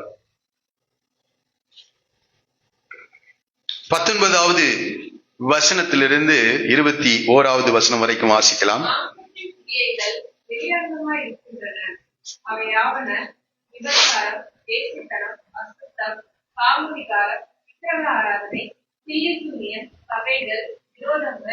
வைராக்கியங்கள், கோபங்கள், சண்டைகள், பிரிவினைகள், மாற்றுப்பேதங்கள், பொறாமைகள், கொலைகள், வெறிகள், பழியாற்றுகள் முதலானவைகளே. போதும். இங்கே ஒரு பெரிய லிஸ்ட் கொடுக்கிறார். இத வீட்டுல போய் படிச்சு பாருங்க. 17 வகையான காரியங்களை சொல்லுகிறார் அப்போஸ்தலனாகிய பவுல். எத்தனை வகை சொல்றாரு? 17 காரியங்கள். அதுல முதல் வசனத்தை விட்டுருங்க, மாம்சத்தின் விபச்சாரம், அதை நான் ஏற்கனவே சொல்லிவிட்டேன். இந்த 17 காரியங்களிலே 9 காரியங்கள் சக மனிதர்களோடு உள்ள உறவுகளை பற்றிய காரியங்கள். இதை கவனிங்க, நல்லா கவனிங்க. இதுல இந்த இடத்துல 5:19 21 வரைக்கும் 17 வகையான பாவங்களை குறித்து சொல்லுகிறார். இந்த 17 வகையான பாவங்களிலே 9 வகையான காரியங்கள் சக மனிதர்களோடு கூட உள்ள உறவை பற்றி ஆண்டவர் பேசுகிறார், பவுல் பேசுகிறார். பாருங்க, அதுல நம்ம படிக்கும் போது விக்கிரக ஆராதனை, பில்லி சுனியத்தை விடுங்க. அடுத்தது வாசிங்க, பகைகள். இது யாரோடு உள்ள காரியம்? மனிதர்களோடு கூட பகைகள். அடுத்தது விரோதங்கள். சில நேரங்கள்ல விரோதம், யார் மேலேயும் விரோதம் வைக்காதீங்க. வைராக்கியங்கள். அடுத்தது கோபங்கள், சண்டைகள், பிரிவினைகள், மார்க்க பேதங்கள், பொறாமைகள். அடுத்தது என்னது? கொலைகள். அடுத்து வெறிகளை விட்டுறலாம். இப்போ பாருங்க, 9 விதமான காரியங்கள் சக மனிதர்களோடு கூட. இதை சொல்லிட்டு தான் கீழே 22வது வசனத்துல பாருங்க, ஆவியின் கனியோ என்று சொல்லுகிறார். ஆவியின் கனியோ. அப்போ மாம்சத்தின் கிரியைகள். இந்த மாம்சத்தின் கிரியைகளினால் சக மனிதர்களோடு கூட அல்ல, உறவுகளை பாழ்படுத்தி விடுகிறோம். மனம் திரும்புவர்கள் சரியாக நம் உறவுகளை நாம் மெயின்டைன் பண்ணணும். நம்மனால அவர்களை நம்ம அந்த உறவுகள் பாதிக்கப்படக்கூடாது. அது ரொம்ப மிக மிக முக்கியமான காரியம். இங்கே ஆவியின் கனியோ. அடுத்தது பாருங்க, இந்த 9 விதமான காரியங்களில 7 விதமான காரியங்கள் உறவுகளை பற்றி சொல்லுகிறார். ஆவியின் கனியோ அன்பு, சந்தோஷத்தை விட்டுருங்க, சமாதானத்தை விட்டுருங்க, நீடிய பொறுமை, தயவு, நற்குணம், சாந்தம், இச்சையடக்கம். இவைகள் எல்லாம், இந்த வார்த்தைகள் எல்லாம், இந்த காரியங்கள் எல்லாம் உறவுகளை நாம் சரியாக நாம மெயின்டைன் பண்ணணும். இந்த பகைகள், விரோதங்கள் இருந்தா அது சண்டை சச்சரவுகள் தான் இருக்கும். அதான் மாம்சத்தின் கிரியைகள். 3வது காரியம், மாம்சத்தின் கிரியைகள் இருந்து ஆவியின் கனி கொடுக்கின்றவர்களாக நாம் மாற வேண்டியவர்களாக காணப்படுகிறோம். ஆவியின் கனி. மனம் திரும்புதவர்கள் ஆவியின் கனியை கொடுக்கிறவர்களாக இருப்பார்கள். அந்த ஆவியின் கனி என்னன்னா, எந்த ஒரு மரமும், அடிக்கடி நான் சொல்லுவேன், எந்த ஒரு மரமும் கனி கொடுத்து அது தானே என்ன செய்யறது இல்ல. முருங்கைக்காய் மரத்துல நல்ல முருங்கைக்காய் காய்க்குது, என்னைக்காவது அது சாம்பார் வச்சு சாப்பிட்டுருக்கா? ஒரு நாள் கூட முருங்கைக்காய் என்ன செய்யல. முருங்கை மரம், தென்னை மரம், அதனுடைய கனியை அது என்ன செய்யறதே இல்ல. அது மற்றவர்களுக்கு கொடுக்கிறதா இருக்கிறது. நாம தான் சாப்பிட்டு சொல்றோம், இந்த முருங்கைக்காய் ரொம்ப அழகா டேஸ்ட்ஃபுல்லா இருக்கிறது, இது கசக்கிறது என்று சொல்லுகிறோம். ஆகவே நாம் மற்றவர்களுக்கு கனி கொடுக்கின்றவர்களாக, நம்மோடு கூட பழகுகிறவர்கள் இந்த கனியை புசிக்க வேண்டியவர்களாக, அதுதான் சக உறவுகளாக காணப்படுகிறது. இதை கூட ஒரு சம்பவத்தின் மூலமாக நான் விளக்க விரும்புகிறேன். தயவு செய்து என்னோடு கூட சகரியா தீர்க்கதரிசன புத்தகம், சகரியா தீர்க்கதரிசன புத்தகம் 8ஆம் அதிகாரம் 12-13 வசனங்களை வாசிக்கலாம். விதைப்பு எப்படி இருக்கணுமா? ஆமா, இப்ப எல்லாரோடையும் சமாதானமான வார்த்தைகளை பேசி எல்லாரோடு சமாதானமா இருங்கள். இப்ப விதைப்பு எப்படி இருக்கணுமா? சமாதானமா இருக்கும். அப்ப என்ன கிடைக்கும்? திராட்சை செடி தன் கனியை தரும், பூமி தன் பலனை தரும், வானம் தன் பணியை தரும். சமாதானம் இருந்ததுன்னா இன்னைக்கு அநேகருக்கு வானம் ஆண்டவர் இழுத்து மூடிட்டார். பலகணிகளை திறக்கிற ஆண்டவர் என்ன திறக்கிறதே இல்லை. என்னதான் கர்த்தருக்கு கொடுத்தாலும் ஆண்டவர் என்ன செய்ய மாட்டேன்றாரு, திறக்க மாட்டார். அதற்கு காரணம் என்னன்னா, திரும்பி அந்த வசனம், விதைப்பு எப்படி இருக்கணுமா? சமாதானம் உள்ளதா இருக்கும். திராட்சை செடி தன் கனியை தரும், பூமி தன் பலனை தரும், வானம் தன் பணியை தரும். இந்த ஜனத்தில் மீதியானவர்கள் இதையெல்லாம் சுதந்தரிக்க கட்டளையிடுவேன். வாசிக்கலாம் 13வது வசனம், எல்லாரும் சேர்ந்து வாசிக்கலாம். சம்பவிப்பது என்னவென்றால், யூதா வம்சத்தாரே, இஸ்ரவேல் வம்சத்தாரே, நீங்கள் புறஜாதிகளுக்குள்ளே சாபமாயிருந்தது போலவே ஆசீர்வாதமாய் இருக்கும்படி நான் உங்களை ரட்சிப்பேன். பயப்படாதேயுங்கள், உங்கள் கைகள் இடப்பட கடவுள். இதை மட்டும் சொல்லிட்டு விட்டுருந்தா பரவாயில்ல. அடுத்தது அது அந்த அதிகாரத்துல 16, 17 வசனங்கள்ல ஆண்டவர் சொல்றார், இதெல்லாம் நான் செய்வேன், இதெல்லாம் நான் செய்வேன். ஆனா நீங்க ஒண்ணு செய்யணும். 16வது வசனம், நீங்கள் செய்ய வேண்டிய காரியங்கள் என்னவென்றால், எல்லாரும் சேர்ந்து படிக்கலாமா? நாம செய்ய வேண்டிய காரியம் என்னவென்றால், அவனவன் பிறனோடே உண்மையை பேசுங்கள், உங்கள் வாசல்களில் சத்தியத்துக்கும் சமாதானத்துக்கும் ஏற்க நியாயம் தீருங்கள், ஒருவனும் பிறனுக்கு விரோதமாய் தன் இருதயத்தில் தீங்கு நினையாமலும் பொய்யானையின் மேல் பிரியப்படாமலும் இருங்கள். இவைகளையெல்லாம் நான் வெறுக்கிற காரியங்கள் என்று கர்த்தர் சொல்லுகிறார். அப்போ நான் என்ன செய்றேன்? உங்கள் விதைப்பு எப்படி இருக்கும்? சமாதானமா இருக்கும். திராட்சை செடி தன் கனியை தரும், பூமி தன் பலனை தரும், வானம் தன் பணியை தரும். இந்த ஜனத்தில் மீதியானவர்கள் இதையெல்லாம் சுதந்தரிக்க. ஏனடா, வானத்திலிருந்து தான் எல்லா ஆசீர்வாதங்கள் வரும். நமக்கு தெரியும், நன்மையான எந்த ஈவும் பூரணமான எந்த வரமும் பரத்திலிருந்து உண்டாகி. ஆமா, இப்போ நாம இந்த இந்த ஆண்டவர் சொன்ன நீங்கள் செய்ய வேண்டிய காரியங்களை சரியா செய்யாததுனால ஆண்டவர் லாக் பண்ணி சாவி எடுத்து பாக்கெட்ல வச்சிருக்கிறார். ஒரு நன்மை என்ன செய்யறது இல்ல, வர்றது இல்ல. காலை வேளை நன்றாய் புரிந்து கொள்ளுங்கள். அவனவன் பிறனோட உண்மையை பேசுங்கள், உங்கள் வாசல்களில் சத்தியத்துக்கும் சமாதானத்துக்கும் ஏற்க நியாயம் தீருங்கள், ஒருவனும் பிறனுக்கு விரோதமாய் தன் இருதயத்தில் பேசாம. நான் பேசலைங்க, ஆனா இருதயத்துல அப்படியே என்ன செஞ்சிருவோம்? கொந்தளித்து கொண்டிருப்போம். உங்களை பார்க்கும் போதே நமக்கு என்ன செய்யும்? கொந்தளிக்கும். சொல்றார், இருதயத்தில் தீங்கு நினையாமலும் பொய்யானியின் மேல் பிரியப்படாமலும் இருங்க. இவைகள் எல்லாம் நான் வெறுக்கிற காரியங்கள் என்று அப்பொழுது இதெல்லாத்தையும் நாம விட்டுருவோம். உண்மையான மனம் திரும்புதலுக்கு நேராக நாம் காணப்படுவோம், வளர்வோம். நிச்சயமாக நம்முடைய கைகளின் கிரியைகளை கர்த்தர் என்ன செய்வார்? ஆசீர்வதிப்பார். ஆகவே இந்த சரியான உறவுகளை நாம சரிப்படுத்திக் கொள்ளும். பேதுரு சொல்ற ஒரே ஒரு வார்த்தையை மாத்திரம் படித்து இந்த குறிப்பை நான் நிறைவு செய்யறேன். வாசிக்கலாம். 2 பேதுரு நிருபம் 1ஆம் அதிகாரம் 7-8 வசனங்கள். 2 பேதுரு 1:7-8. தேவ பக்தியோட சிலர் என்ன செய்வோம்? தேவ பக்தியோட நிறுத்திக்கலாங்க அப்படின்னு நினைக்கிறோம். தேவ பக்தி கரெக்ட், ஓகே, போதும். ஆனா அதோட என்ன செய்யணுமா? சகோதர சிநேகத்தை என்ன செய்யணுமா? சகோதர சிநேகத்தோட அன்பையும் என்ன செய்யுங்க? கூட்டி வழங்குங்கள். அப்போ நம்மளை கட்ட ஒரு சமுதாயமா தான் வச்சிருக்கிறார். தனியா ஒருத்தனை என்ன செஞ்சிட முடியாது, வாழ்ந்துட முடியாது. அதுக்குதான் குடும்பம் என்ற அமைப்பை கட்ட ஏற்படுத்தி இருக்கிறார். இந்த குடும்பங்கள் சேர்ந்ததுதான் என்னது? சமுதாயம். இந்த சமுதாய அமைப்பை தேவன் தான் ஏற்படுத்தி இருக்கிறார். அதான் சொல்றாரு, உனக்கு தேவ பக்தி மாத்திரம் பத்தாது, சகோதர தேவ பக்தியோட சகோதர சிநேகத்தையும் சகோதர சிநேகத்தோட அன்பையும் கூட்டி வழங்கு. அநேகர் நினைக்கிறோம், ஆண்டவரை மாத்திரம் நான் நேசிக்கிறேன். ஆனா அப்படி முடியாது. ஒருவன் உண்மையா ஆண்டவரை நேசிக்கிறது, அன்பு கூறுவது உண்மையானால் சக மனிதனையும் அவன் காண்கிற சகோதரத்தில் அன்பு கூறாதவன் காணாத தேவனத்தை எப்படி அன்பு கூறுவான்? அப்ப சகோதர சிநேகத்தோட அன்பையும் என்ன செய்யுங்க? ஆமா, தேவ பக்தியோட சகோதர சிநேகத்தை கூட்டி நாம் வழங்க வேண்டியவர்களாய் காணும். ஆகவே இந்த 4வது காரியம், சரியான உறவுகள், மாம்சத்தின் கிரியைகள் இருந்து விடுபட்டு ஆவியின் கனியை கொடுக்கிறவர்களாகும். இந்த ஆவியின் கனியில பெரும்பான்மையான கனி சக மனிதர்களோடு கூட உறவை நாம் மேம்படுத்துவதற்காக கற்றுக் கொடுத்திருக்கிறார். நல்ல உறவு, எல்லாரோடும் நல்ல உறவு இருக்கா? எல்லாரோடும் நல்ல உறவு. பகைகள், விரோதங்கள், சண்டைகள், கோபங்கள் எல்லாத்தையும் அப்படியே அடக்கி வச்சுட்டு இருக்கீங்களா? அதை வெளியே சொல்லாதீங்க. ஆண்டவர்கிட்ட போய் எல்லாத்தையும் அழுது அறிக்கை செய்து விட்டு விடுங்க. கர்த்தர் புதிய வருடத்தை புதிய காரியங்களை செய்ய போறார். அவன் நம்மை இன்று உங்களை பரிசுத்தப்படுத்திக் கொள்ளுங்கள், நாளை நான் பெரிய காரியங்களை செய்வேன்.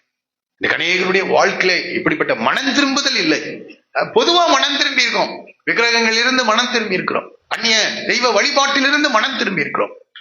ஆனால் இப்படிப்பட்ட காரியங்களே நாம் மனம் திரும்புதல் இருந்தா உண்மையாகவே கனி கொடுக்கிறவர்களாக நாம் மாறுவோம். ஐந்தாவதாக லூக்கா எழுதின சுவிசேஷம் 3வது அதிகாரம். லூக்கா சுவிசேஷம் 3ஆம் அதிகாரம் 8வது வசனத்திலிருந்து வாசிக்கலாமா? மனம் திரும்புதலுக்கு ஏற்ற கனிகளை கொடுங்கள். மனம் திரும்புதலுக்கு அதே வார்த்தை தான் யாரு யோவான் சொன்ன அதே வார்த்தை லூக்காவுல கொஞ்சம் வித்தியாசமாய் காணப்படுகிறதை நாம் பார்க்கிறோம். மனம் திரும்புதலுக்கு ஏற்ற கனிகளை கொடுங்கள். ஆபிரகாம் எங்களுக்கு தகப்பன் என்று உங்களுக்குள்ளே சொல்ல தொடங்காதிருங்கள். தேவன் இந்த கல்லுகளினாலே ஆபிரகாமுக்கு பிள்ளைகளை உண்டு பண்ண வல்லவராய் இருக்கிறார் என்று சரி சொல்லுகிறேன். இப்பொழுதே கோடரியானது மரங்களின் வேரருகே வைக்கப்பட்டிருக்கிறது. ஆகையால் நல்ல கனி கொடாத மரம் எல்லாம் வெட்டுண்டு. அப்போ இத சொல்றாரு. உடனே இங்க பாருங்க, அப்பொழுது இருக்கா, அடுத்த வார்த்தை எப்படி ஆரம்பிக்குது? அப்பொழுது. சரி, இப்ப மனம் திரும்புதலுக்கு ஏற்ற கனிகளை கொடுங்கன்னா இந்த ஜனங்களுக்கு இந்த யோவான் ஸ்நானகன் இந்த பிரசங்கத்தை செய்யும் போது அப்பொழுது ஜனங்கள் அவனை நோக்கி, அப்படியானால் நாங்கள் என்ன செய்ய வேண்டும் என்று கேட்டார்கள். இப்ப பாருங்க, பிரசங்கத்துக்கு அவங்க கேட்கிறாங்க, மனம் திரும்பணும், நாங்க என்ன கிரியையை செய்யணும்? அதுக்கு அவர் சொல்றாரு, அவர்களுக்கு அவன் பிரதியுத்தரமாக, 2 அங்கிகளை உடையவன் என்ன சொல்றாரு? மனம் திரும்புதலுக்கு ஏற்ற கிரியை, நான் மனம் திரும்பி இருக்கேன் அப்படின்னு சொல்றவன் என்ன செய்வானா? 2 அங்கிகளை உடையவன். இது ஒரு கடினமான உபதேசம் இல்ல? 2 அங்கிகளை உடையவன், திரும்ப சொல்லுங்க, 2 அங்கிகளை உடையவன் இல்லாதவனுக்கு கொடுக்க கடவன். எவ்வளவு பேருக்கு நம்ம கொஞ்சம் வீட்டுல எத்தனை அங்கிகளை வைத்திருக்கிறீர்கள்? அங்கிகள்னு என்ன, நீங்க எங்ககிட்ட அங்கிகளே இல்லை அப்படின்னு சொல்லிடாதீங்க.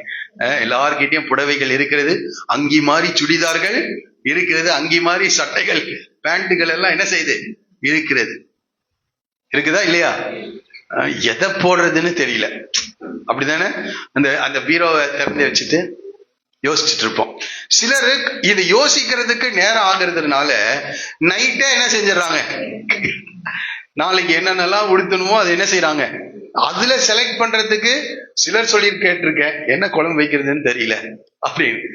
ஆனா சிலருக்கு என்னன்னா, நாளைக்கு என்ன அவ்வளோ இருக்கிறது, அவ்வளோ இருக்குது. இந்த சென்னையில சில ஆண்டுகளுக்கு முன்பதாக மழை வந்தது இல்ல, அப்போ தண்ணி என்ன ஆச்சு, எல்லாம் அடிச்சுட்டு போயிடுச்சு. அதுல ஒரு டிவில ஒரு அம்மா சொன்னாங்க, அப்படியே பீரோ முழுவதும் அடிச்சுட்டு போயிடுச்சுங்க, இப்ப 2 பீரோ நிறைச்சிட்டேன் அப்படின்றாங்க. சில ஆண்டுகளுக்குள்ள எவ்வளவு நிறைச்சிட்டாங்களாம்? 2 பீரோ ஃபுல்லா என்ன செஞ்சுட்டேன், நிறைச்சிட்டேன்றாங்க. இங்கே யோவான் மனம் திரும்புகிறவர்கள் எப்படி இருப்பாங்களாம்? 2 அங்கிகளை உடையவன் இல்லாதவனுக்கு கொடுக்க கடவன். ஆகாரத்தை உடையவனும், என்ன சொல்றாருங்க, ஆகாரத்தை உடையவனும் அப்படி. இப்ப மனம் திரும்பி இருக்கிறோமா? இத பேசுறதுக்கு எனக்கும் கூட தயக்கமாகவும் பயமாகவும் தான் இருக்கு. ஆகாரத்தை உடையவனும் அப்படியே செய்ய கடவன் என்று சொல்லுகிறார். கீழே நீங்க படிச்சீங்கன்னா, ஆயக்காரரும் ஞானஸ்நானம் பெற அவனை நோக்கி போதுகிறேன், நாங்கள் என்ன, ஆமா, ஆயக்காரன் டாக்ஸ் கலெக்டர், வரி வசூல் செய்கிறவர். அவர்கள் சொல்றாங்க, ஆண்டவர் சொல்றாரு, வாசிங்க, கட்டளிட்டதற்கு அதிகமாய் ஒன்றும் வாங்காதிருங்கள். அப்போ இவங்க எதை வாங்கிட்டு இருக்காங்க? கொஞ்சம் லஞ்சம் என்ன செஞ்சிருக்காங்க, வாங்கியிருக்காங்க. அடுத்தது, போர் சேவகரும் அவனை நோக்கி, நாங்கள் என்ன செய்ய வேண்டும் என்று கேட்டால், அதற்கு அவன், நீங்கள் ஒருவருக்கும் இடுக்கண் செய்யாமலும் பொய்யாய் குற்றம் சாட்டாமலும் உங்கள் சம்பளமே. இப்ப 3 காரியங்களிலே என்னன்னா இந்த ஐஸ்வர்யத்தை குறித்து சொல்லுகிறார். 3 காரியத்தை படிச்சீங்கன்னா ஐஸ்வர்யத்தை குறித்து தான் ஆண்டவர் சொல்லுகிறார். இப்ப இந்த ஐஸ்வர்யத்தை வைத்து என்ன செய்யணுமா, எளியவர்களுக்கு, தேவையில் இருக்கின்ற மனிதர்களுக்கு நாம் இறங்க வேண்டும் என்று சொல்லுகிறார். இப்போ மனம் திரும்புகிறவர்கள் தங்களுடைய ஐஸ்வர்யத்தை தங்களுக்கே சேர்த்து கொண்டிருக்க கூடாது, மற்றவர்களுக்கு கொடுக்க வேண்டும் என்று ஆண்டவர் சொல்லுகிறார். அதற்கு தான் நமக்கு கர்த்தர் என்ன செஞ்சிருக்கிறார் சொல்லுங்க. இந்த பாயிண்ட் ரொம்ப கஷ்டமான பாயிண்ட் தான். ஆனா வசனத்தை முழுமையாக நான் என்ன செஞ்சாகணும், சொல்லி ஆகணும். ஆகவே ஒருத்தர் சொல்றாரு, தேவன் நமக்கு நம்ம கிட்ட கொடுத்தத தேவ ராஜ்யத்துக்கும் மற்ற மனிதர்களுக்கும் நாம செலவு செய்து விடுவோம் என்று நம்மை நம்பிட்டாருன்னா இந்த பூமியிலே ஆண்டவர் அவனுக்கு கொடுக்காதிருக்கிற ஒரு ஐஸ்வர்யமும் இருக்காதான். புரியலையா? கர்த்தர் நமக்கு கொடுத்ததை நாம் மற்றவர்களுக்கும் தேவ ராஜ்யத்துக்கும் நாம் செலவழித்து விடுவோம் என்று தேவன் என்னை நம்பினால் எதையுமே வித்ஹோல்ட் பண்ணி வைக்க மாட்டார். எதையுமே, எந்த ஆசீர்வாதத்தையும் அவர் தடை செய்து வைக்க மாட்டார் என்று சொல்லுகிறார். இன்னைக்கு அநேக நேரங்களில கட்டு இது போதும்னு நினைக்கிறதுக்கு காரணம் என்னன்னா, நாம் அப்படியே என்ன செஞ்சோம், அதை ஸ்டாப் பண்ணிடுறோம், அணை கட்டி வச்சிடறோம். அணை கட்டி சில நேரங்கள்ல நமக்கும் இந்த கர்நாடகாவுக்கும் அடிக்கடி பிரச்சனை வரும். என்ன பிரச்சனை? தண்ணி பிரச்சனை. அவங்க தண்ணி கொடுக்க மாட்டாங்க. அப்ப பாருங்க, நம்ம எல்லாரும் ஜெபம் பண்ணும் போது ஆண்டவர் என்ன, அதிகமான மழை எங்க வருது, அந்த காவிரி உற்பத்தி ஆகிற இடத்துல. இப்ப அவன் தடை பண்ணி வைக்க முடியுமா? தடை பண்ணி வைக்க முடியுமா? முடியாது. வேற வழி இல்லை. அவன் என்ன செஞ்சுதான் ஆகணும். தடை பண்ணி வச்சா என்ன ஆகும்? ஊரே அழிஞ்சு போயிடும். ஊரே சில மாநிலங்கள்ல அப்படி நடந்தது. கேரளால கூட அப்படி அவங்க தண்ணி கொடுக்க மாட்டேன்னா அவன் ஊரே அழிந்தது. அதெல்லாம் காரணம் இல்லாமல் தேவன் அப்படி செய்கிறவர் அல்ல. எனக்கு இருக்கிற அருமையான தேவச்சனமே, தேவன் இந்த ஐஸ்வர்யத்தை நமக்கு கொடுப்பது மனம் திரும்பின ஒவ்வொருவரும் நாம் மற்றவர்களோடு கூட அதை பகிர்ந்து கொள்ளும்படியாக கர்த்தர் அதை நமக்கு கொடுத்திருக்கிறார். இதுக்கு அநேகர் அதை புரிந்து கொள்றதில்லை. இதை இன்னொரு வசனத்துல சொல்றேன், அது கவனியங்கள். மத்தேயு சுவிசேஷம் 13வது அதிகாரம். இந்த நிலங்களை பற்றிய சொல்லிய ஊமையிலும் கூட ஆண்டவர் அதை குறிப்பிடுகிறார். வாசிக்கலாம். 13ஆம் அதிகாரம் 22வது வசனம். முள்ளுள்ள இடங்களில் விதைக்கப்பட்டவன் வசனத்தை கேட்கிறவனாய் இருந்தும் உலக கவலையும் ஐஸ்வர்யத்தின் மயக்கமும் வசனத்தை நெருக்கி போடுகிறதுனால் அவனும் பலனற்ற. அப்போ ஐஸ்வர்யத்தின் மயக்கம் உங்களை கனி கொடுக்காமல் பண்ணிவிடும். ஐஸ்வர்யத்தின் மயக்கம் நான் உண்மையான கனி கொடுக்க முடியாது, பலனற்று போவான் என்று சொல்லப்படும். ஐஸ்வர்யத்தின் மயக்கம் நம்ம தனக்கென்றே சேர்த்து வைக்கிற காரியம். அதை தேவன் எதற்காக கொடுத்திருக்கிறார், அதுதான் ரொம்ப மிக நாம கவனிக்க வேண்டும். சில வசனங்களை இன்னும் கூட வாசிக்கலாம். நீதிமொழிகளின் புஸ்தகம் 11ஆம் அதிகாரம் 28வது வசனம். நீதிமொழிகள் 11:28. தன் ஐஸ்வர்யத்தை நம்புகிறவன் விடுவான். ஏன் அதை சேர்த்து வைக்கிறான்னா, ஏன் அதை தனக்காகவே வைத்துக் கொள்கிறான் என்றால், அந்த ஐஸ்வர்யத்தின் மேல் அவனுக்கு என்ன இருக்கு? நம்புகிறான். தன் ஐஸ்வர்யத்தை நம்புகிறவன் விடுவான். நீதிமான்களோ துளிரை போல என்ன செய்வார்கள்? தலைப்பார்கள். ஐஸ்வர்யத்தை நம்புகிறார். அதனால்தான் அதை அதன் மேல் தன்னுடைய தேவன் மேல் நம்பிக்கை இருக்கிறவன் என்ன செய்வான்? ஏழைகளுக்கு தேவையில் உள்ள அதுக்காக எல்லாத்தையும் எடுத்து நம்ம இப்ப போய் ஒரு மனம் திரும்புதல் ஏற்பட்டு உங்க பீரோவில் இருக்கிறது எல்லாத்தையும் ஒன்றரை மட்டும் வச்சுட்டு எல்லா புடவைகளையும் எல்லா வஸ்திரங்களையும் எடுத்து எல்லாத்துக்கும் கொடுக்கணும்னு சொல்ல, அதை செய்யத்தக்கவர்களுக்கு அதுவும் பார்க்கணும். நாம அந்த நன்மையை பெற அவர்கள் தகுதியானவர்கள் என்று நம்ம பார்க்கணும். செய்யத்தக்கவர்களுக்கு செய்யாமல் இராது. உனக்கு நன்மை செய்ய திராணி இருக்கும் போது, அதிலும் நல்ல வசனம், உனக்கு நன்மை செய்ய திராணி இருக்கும் போது, கர்த்தர் அந்த திராணியை உனக்கு கொடுத்திருக்கும் போது. இன்னைக்கு அநேக கடன் வாங்கி நன்மை செய்யறாங்க. என்ன வாங்கி? இவங்களுக்கு திராணி இல்ல, ரொம்ப அன்பு ஜாஸ்தி ஆயிடுச்சு, எப்படி செய்யறாங்க? அப்புறம் அவங்க மாட்டிக்கிறாங்க. அவருக்கு செலுத்த முடியலன்னா அப்புறம் நாம தான் என்ன செஞ்சாகணும்? செலுத்தணும். அதுக்கு அப்படி செய்யக்கூடாது. உங்களுக்கு திராணி இருக்கும் போது, உங்க கையில கர்த்தர் கொடுத்திருக்கும் போது அதை செய்யத்தக்கவர்களுக்கு செய்யாமல். அது ரொம்ப கவனமா இருங்க. இப்ப பாஸ்டர் இதை சொல்லிட்டாரு, வசனம் இப்படி சொல்லி இருக்குது, உற்சாகத்துல போய் தவறாக எதையாவது செஞ்சுட்டு அப்புறம் வானம் திறக்கப்படலைன்னா என்கிட்ட வரக்கூடாது. அதை நன்றாக புரிந்து கொள்ளும். அப்போ இங்க என்ன படிக்கிறோம்? தன் ஐஸ்வர்யத்தை நம்புகிறவன் என்ன செய்வான்? விடுவான். நீதிமான்களோ துளிரை. அவர்கள் நீதிமான்களுடைய நம்பிக்கை தேவன். நமக்கு கர்த்தர் தான் எல்லாத்துக்கும் பேசலாம். ஆமா, நாளை நடக்கிறத கர்த்தர் அறிந்திருக்கிறார். உங்களது தேவை இன்னதென்று அவர் என்ன செஞ்சிருக்கிறார்? ஏற்கனவே அறிந்து வைக்கிறார். நாவில் சொல் பிரவாதத்திற்கு முன்னமே இதோ கர்த்தாவே அவர்கள் எல்லாம் நீர் என்ன செஞ்சிருக்கிறீர்? அறிந்து வைத்திருக்கிறீர் என்று சொல்லுகிறார். ஒரு வசனம் நமக்கு தெரியும். 1 தீமோத்தேயு 6ஆம் அதிகாரம் 10வது வசனத்தை இப்படி படிக்கிறோம். பண ஆசை எல்லா தீமைக்கும் வேறாய் இருக்கிறது. சிலர் அதை இச்சித்து தங்களை என்ன செய்து கொள்ளுகிறார்கள்? உருவ குத்தி கொள்ளுகிறார்கள். அடுத்தவன் குத்த வேண்டாம். இந்த பண ஆசை இருந்தாலே அவள் தன்னுடைய வாழ்க்கையை அழித்துக் கொள்ளுகிறவர்களாக இருக்கிறார்கள். இப்ப இன்னொரு இடத்தை நம்ம வாசிக்கலாம். ஏசாயா தீர்க்கதரிசன புத்தகம் 5வது அதிகாரம். தயவு செய்து அதை எடுத்துக்கொள்ளுங்கள். இங்க அதை கவனிங்க, அந்த வசனத்தை ரொம்ப அற்புதமா இருக்கிறது. 5ஆம் அதிகாரம். இந்த 5ஆம் அதிகாரம் திராட்சை தோட்டத்தை குறித்து, கனிகளை குறித்து நாம் படிக்கிறோம். நான் அதை படிக்கிறேன், நீங்கள் கவனிங்கள். இப்பொழுது நான் என் நேசரிடத்தில் அவருடைய திராட்சை தோட்டத்தை குறித்து என் நேசருக்கேற்ற ஒரு பாட்டை பாடுவேன். என் நேசருக்கு மகா செழிப்பான மேட்டிலே ஒரு திராட்சை தோட்டம் உண்டு.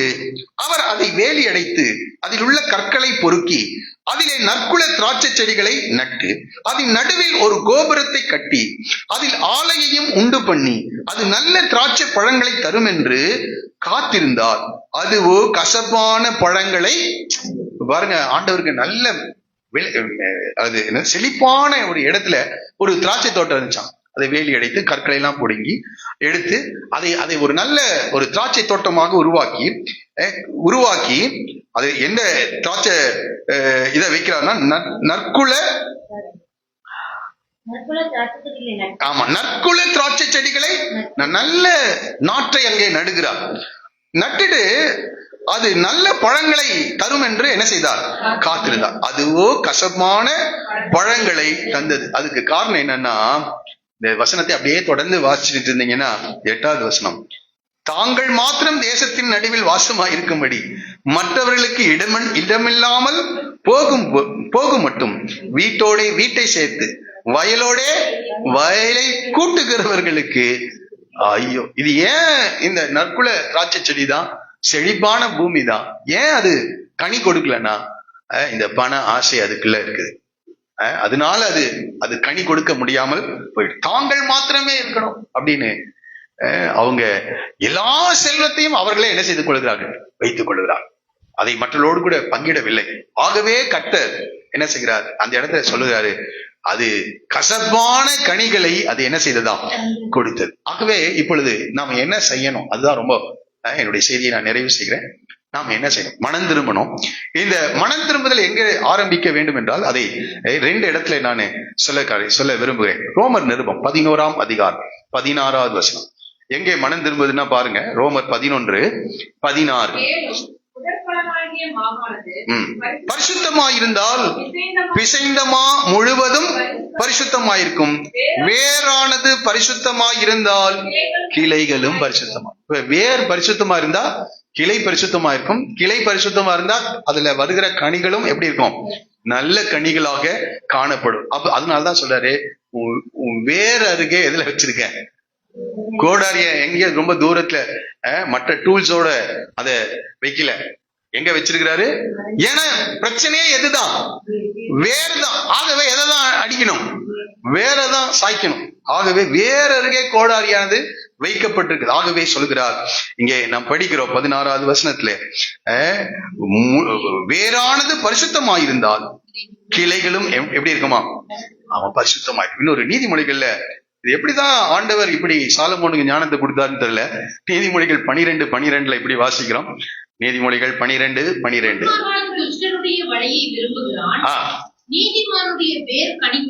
நீதிமானுடைய வேர் என்ன செய்யுமா? கனி கொடுக்கும் என்று சொல்லுகிறார். நீதிமானுடைய வேர் என்ன செய்யும்? கனி கொடுக்கும் என்று. ஆகவே வேரை கொஞ்சம் பரிசுத்தப்படுத்து. இந்த வேர் எங்க இருந்தா? இருதயம்தான். இருதயத்துல உண்மையான தேவனுக்கேற்ற துக்கம், அதை நம்ம கரெக்ட் பண்ணிட்டோம்னா உண்மையான கனி கொடுக்கிறவளாய். அந்த மனம் திரும்புதல் எங்க இருக்கணும்? இருதயத்துல. எல்லா காவலோடும் உன் இருதயத்தை காட்டுக்கொள், அதிலிடத்திலிருந்து ஜீவ ஊற்று என்ன செய்யும்?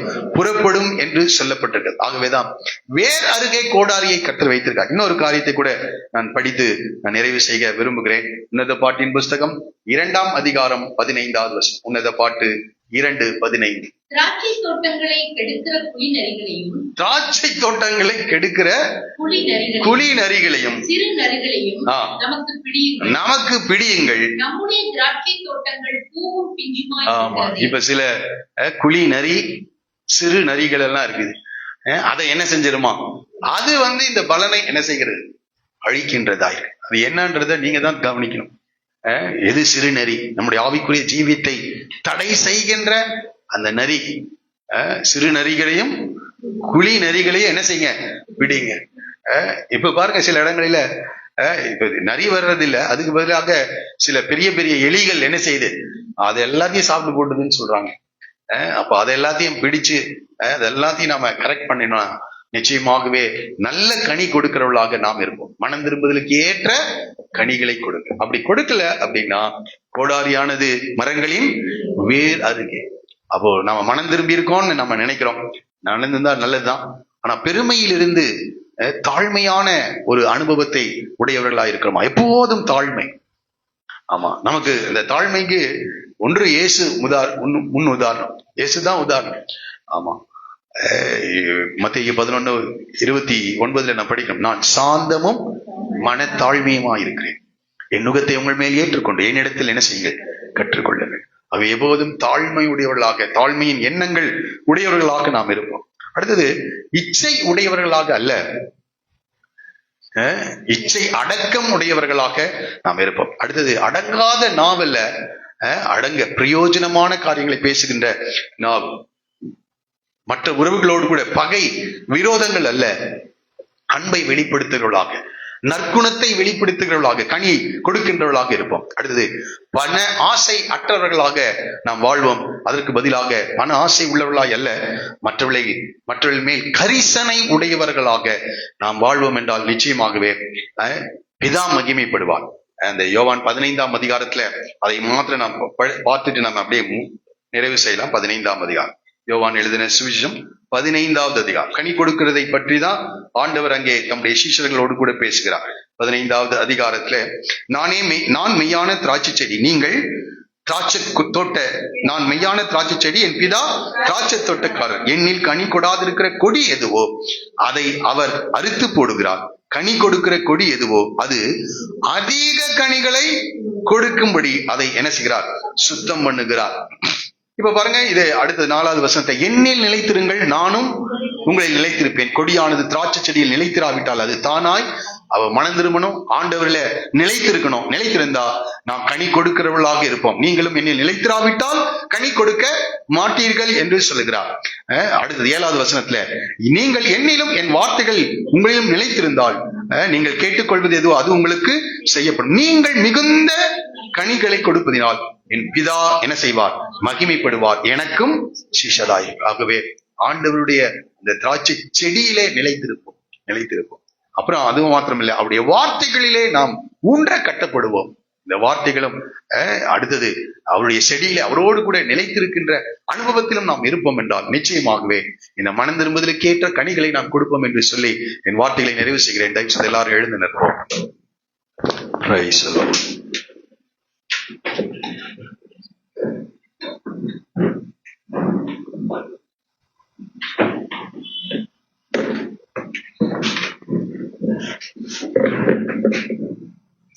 Praise the Lord. Hallelujah.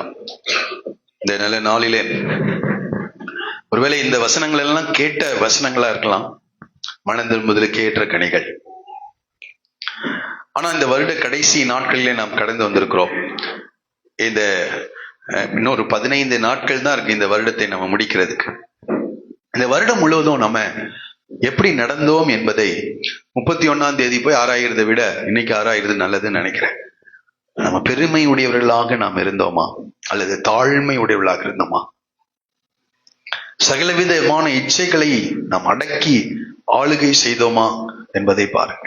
நம்முடைய நாவு பெருமையானவர்களை பேசிச்சா, மற்றவர்களை காயப்படுத்துகிறதான வார்த்தைகளை அந்த நாவு பேசிச்சா? கொஞ்சம் யோசிச்சு பாருங்க.